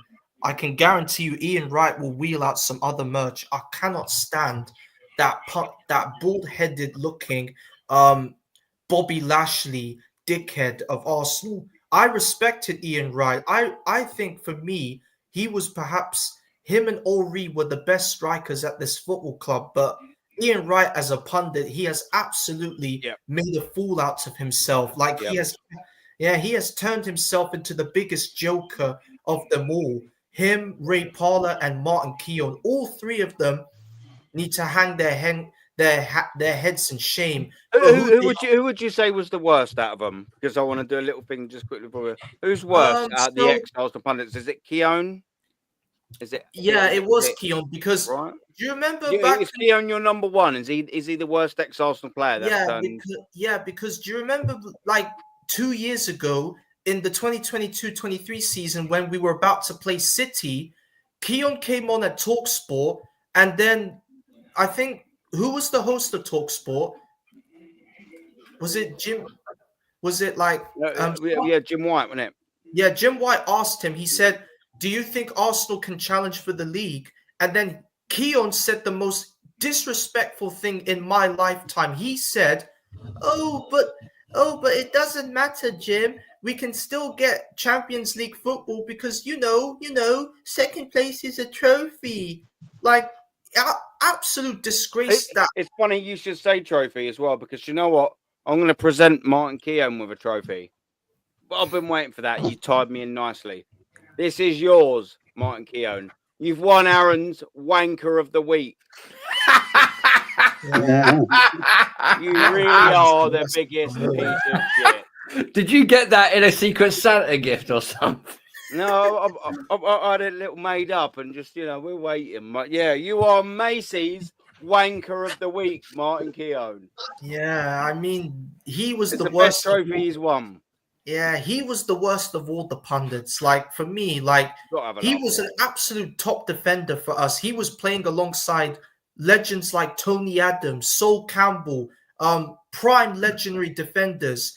And this like years ago, he made a fool out of himself. And Martin Keown, he's never ever gonna change. Like he's still gonna continue to praise Arteta like he's like his adopted Jesus or something. Like Keown Wright and Parlour will never change. They'll just continue on with this process. And phase 6 next season, guys, we're on to phase 6, and I can guarantee you this manager will click us onto phase 6. Nah, I mean, them three pundits for me, they will never ever change. Yeah, I mean, look, sorry, Lawrence, before you come in, for me, Keown, where's that Keown? Yeah, when Van Nistelrooy missed that penalty, yeah, and he jumped up and he smashed him in his head, like sort of thing. Where's that Keown? You know what I mean? And the thing is, unfortunately, he's probably the worst. He's probably the worst out of the three. Is he all right? You all right, Lawrence? You good? Yeah, I'm fine. Yeah, you're good, man. Yeah, don't conk out on us. Just I'm out to bring you in next. For fuck's sake. Every time I mention Keown, it's supporting this fucking club that's doing this to me. Yeah. Well, look, Arsenal. Yeah. Look what you're fucking doing to Lawrence for crying out loud. I mean, no good. I mean, as I said, he gaslights this club, especially this manager, and so he didn't endear himself at all this week on TalkSport. I mean, literally, it's like clutching at straws. At the end of the day, what you ask Liverpool about bottling it, it's almost like, well, you did it. No, you did it. You know, it's like, nah, I'm thinking, stop carrying on like a baby. Yeah? Arsenal are not good enough. And just face it. I know you're probably on the payroll and everything like that, but you need to say it as it is. And he doesn't. And I keep reading this statement that he made in quotes. And the quote is, because we have not done what we needed to do, right? He said, at this phase 5, Macy mentioned it. We're going into May 6 or phase 6. I nearly said your name, May 6. Phase 6. It must be the Matrix May 6. 6. The Enter the May 6 Matrix. Right? Yeah. He says this, and I've read this out a number of times on your channel, Aaron. I've read it on Rashid's channel. I've read it on Lee's channel. Right? We might be a couple of years away from Arteta's ultimate team. This is what this guy, Martin Keown, has said. Based on the fact of this is when we was crumbling, this season. He knew we was crumbling, so all of a sudden it's like we might be a few years away from Arteta's ultimate dream. But I've got news for you, Arteta. I've got news for you, Mr. Keown. There's a certain man called Big Bertha. He's coming with the cheese wire. Remember what I said, people? The cheese wire. Aaron. I don't know if you saw the thing I sent you today. Yeah, Martin Keown was interviewed on Talk Sport today, and he had the gall to say he was a better player than Tony Adams. Is he fucking serious? Whoa.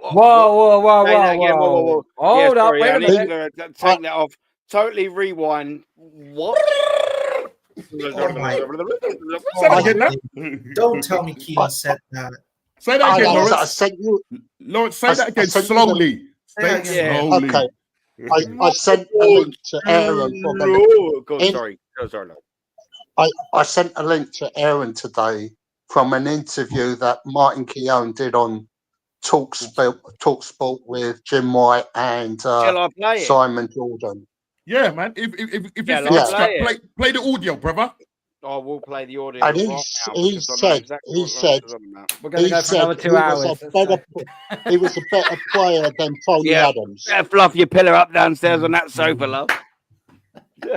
Tony Adams should. If Tony Adams is listening to this, you're banished to the small room. He's going to say to him, "What the fuck did he say? I'm going to find him. I'm going to punch him up." That's what Adams should say. He should say to himself. He should say, "What the fuck did he say about me? I'm gonna find him. And I'm gonna find his location. I'm gonna punch him up." That's too what violence. Mason, too much violence. Mason, too much violence, man. Too much violence. But Normski, Adams is not gonna sit here and let Keown say, "Oh, I was a better defender than Adams." He ain't gonna fall for that. He'll walk up to Keown and he'll say to him, "What the fuck did you say to me?" Macy, have you got that? Macy, have you got that sledgehammer there still?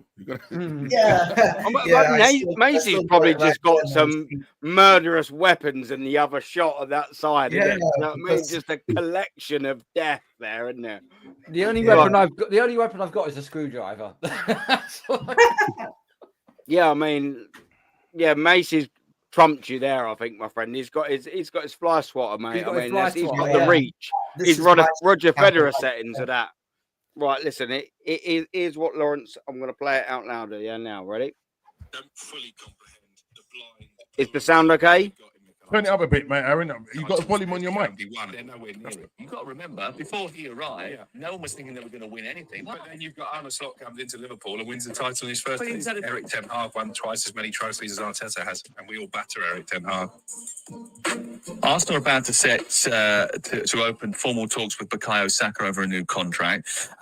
He's into the final 2 years of his current contract, or he's about to go into it this summer, deal expiring 2027. Saliba and Gabriel are about to get to that stage as well. Their contracts expire in 2027. There is a bit of Saudi interest in Gabriel that Crook has bought you before. How loyal will players remain to the project if it keeps producing nearly moments? No loyalty, really, if I'm honest. You know, in terms of the financial packages will be a consideration, and trophies are a big consideration when you get to the level of Gabriel and Saliba, for example, and even Saka. So it is important. I mean, obviously, they've got this opportunity in the Champions League, which I'll, with everybody fit, if they can get everybody fit, they definitely got a chance. But we are getting at that point where I think the fan base and the players themselves are saying, we need to have a trophy here soon. Interesting with the Real Madrid fixture. I must admit, at that moment in that time, I think it was better that they faced Real Madrid rather than facing Atletico Madrid, who were very difficult to break down. Arsenal had problems scoring goals, and coming up against a team as dogged as Simeone's team might have been more difficult. But you never know what's going to happen in the next month, do you? By the time those two meet, Arsenal and Real Madrid could be back to being at their very best. Arsenal might have Saka back, for example. There's every possibility that might be the case. Can Arsenal be the place to be this decade if you want to win major honours? Well, not based on the last 5 years, without being brutal. But I understand that when Mikel Arteta came in, there was a massive overhaul needed. Obviously, he got rid of a few rotten eggs, should we say, in the likes of Aubameyang and Ozil, and slowly but surely moulded the squad in his own image. He's won that one FA Cup behind closed doors. But I have this debate with Arsenal fans a lot. I know a lot of Arsenal supporters. And I don't fully comprehend the blind loyalty that they've got in Mikel Arteta, because I think if you'd said to them at this stage of this season, Manchester City are miles adrift. They've had a complete drop-off in terms of the Premier League, and you're still 12 points behind the leaders. I don't think they'd have believed you. I think the league was there last year. They obviously messed it up with a couple of bad results they had over the Christmas period. West Ham and Fulham back-to-back, and then Aston Villa at home really put paid to their chances. This felt like the year, particularly with Manchester City going through a bit of a rebuild, uncertainty over Guardiola, when the Premier League title was there to go and be won, and they're nowhere near it, being honest. Even with Liverpool having this drop-off and getting knocked out of the Champions League, and obviously Wembley last weekend. Of course, they're somewhere near it. They're second. 12 points behind, though. They're still second. They're not going to make up between now and the end of the season. The problem I see with Arteta is not so much the manager, because I think he's done an outstanding job. And Arsenal fans, I've got a lot of Arsenal fans as well, and they should be careful who they wish for, because I think his style of play and the way he approaches games is a real positive way. I think his teams always look to win. They Even look this to dominate game. Yeah, I think it's stodgy at times this season. There's been times where he's gone and played quite deep, etc., and looked to counter. Well, there's nothing wrong with that. I think they've been a little bit unlucky as well. Yeah, but the home game, Alan, you sending spaffed offs in big moments in big games. Yeah, but some of them were their own making. But everyone defends depth and rights. He did kick the ball. That's not his making, though, is it? That's not Mikel Arteta's making. And you say why the blind loyalty? You've got to remember, before he arrived, they were struggling to get into the Champions League. No one was thinking they were going to win anything. They just played a Europa League final against Chelsea and got played off the park. But then you've got Arne Slot comes into Liverpool and wins the title in his first. But he's had a team that had been set up by Jurgen Klopp over the course of 6 years. Can I get back to my point? So I hadn't actually finished. Sorry, Alan. And I think Told you I was a teacher. The point being that the transfer committee or group or ownership of the club should have got him a striker. Now, are you telling me that Arteta, who has to sit in front of the press every week and say, and all the press saying, where's your striker? Why don't you buy a striker? And Arsenal fans on this group, that group, Facebook, whatever, going, buy a striker, buy an offensive player. Don't you think he's actually tried? I'm pretty sure he has. No. And financially, for whatever Not reason, the right profile, funds of what he was wanted. And the second choice cop out maybe didn't come to fruition. So I don't actually put the blame at his door. I put the blame at the door of actually who's above him in terms of bringing him some offensive players to take that team to a league title. Because in the summer they had an opportunity, they didn't do it, and they had an opportunity in this window. And don't tell me in this window it's always difficult to get a striker. You got enough money, 80 million. That was the Yokeris release clause. I think it's still relevant. Will Mikel Arteta in time be remembered as the man who transformed Yeah, Arsenal? Aaron, this is not got them the to a one. certain level, brought the feel-good factor That's the only back. one you But sent me, like yourself. Southgate didn't quite get them over the line. I'm sure I sent you one with I Keown. quickly gathered it weren't the one when it was with Keown, but it still Hold swings on. back. If you look at his first few seasons, he didn't win anything. He got I haven't got time for the other one. I'll have to finish on this. But it set the team up to We'll be do it able next. to We'll do it produce next week. later down the line. I'm assuming you'll This be year, on. I think it's a missed opportunity because of Manchester City's falling But off. either way, but at the same time, this is they've still been so relevant. unlucky too. And I think Alan's right. They should have bought a striker. And I'll say this as well. Arne Slot at Liverpool, no one that I can think of has inherited such a good team as he did. Now, I'm not saying he's done a bad job, and obviously they lost in the final. I'm not getting on that. They brought in a proven team manager to inherited, get the them squad over he the inherited line. was outstanding. It was Yeah, I mean, look, yeah, listen, it wasn't the video. I mean, a lot of that's from Instagram. Maybe the one you sent to me was on my email. But Yeah. either way, we'll go through that next week. But what were the? It wasn't exactly a bad video, was it? Do you know what I mean? It was opening glaring points as what Arsenal fans like me, Carl, Nats, the Macy, Lawrence, and Normski, and everyone else that's been on this panel rather, and all the other favourites that you watch, like the Lees, the Southern Gooners, you know, the North Sides, we're all saying it. And there's getting more of us now. And more of us are waking up. Do you know what I mean? And more of us are coming out the woods, and that's what it's all about. It's absolute facts that you just heard there from one talking. It's madness how we've allowed ourselves to get in this situation. People, we're Arsenal Football Club.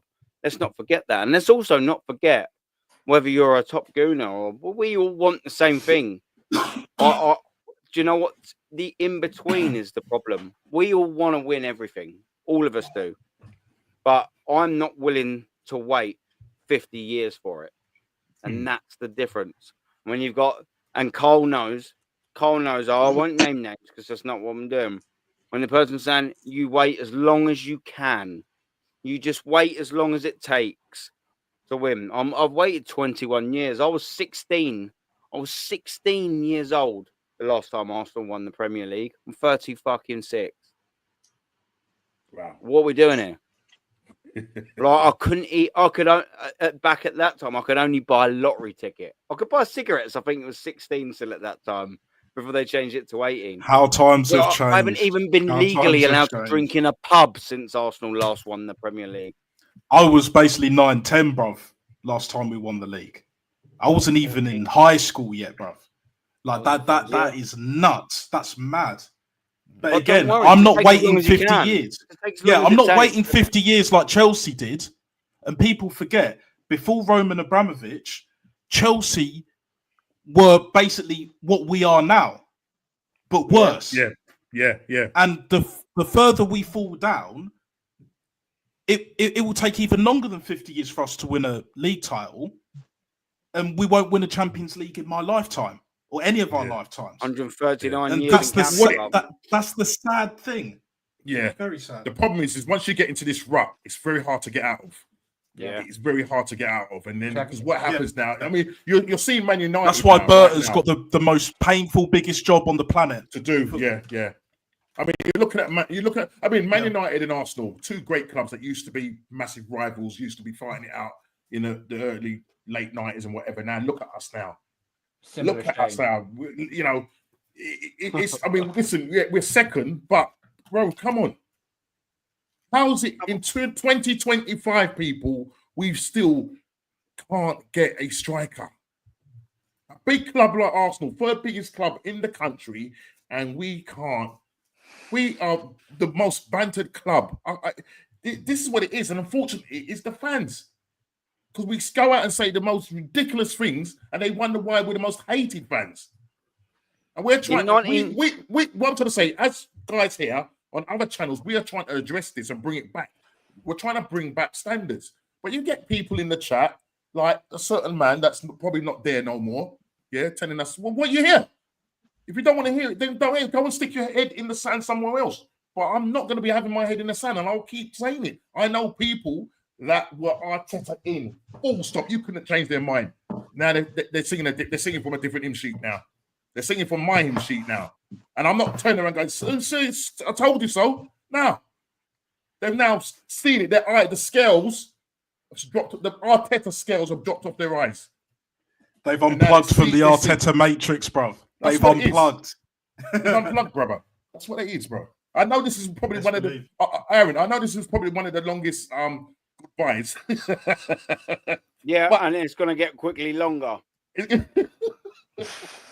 I mean, you're going to get a slapping very soon. I know. I'm used to it. Right, give me 2 seconds. Let me try and zoom in on this because you boys, I think I might be able to see it, but I don't think you will. You boys will be able to see it. I can see. I can see it good. I don't know about. Let me just. I'm a little. Look at that, man.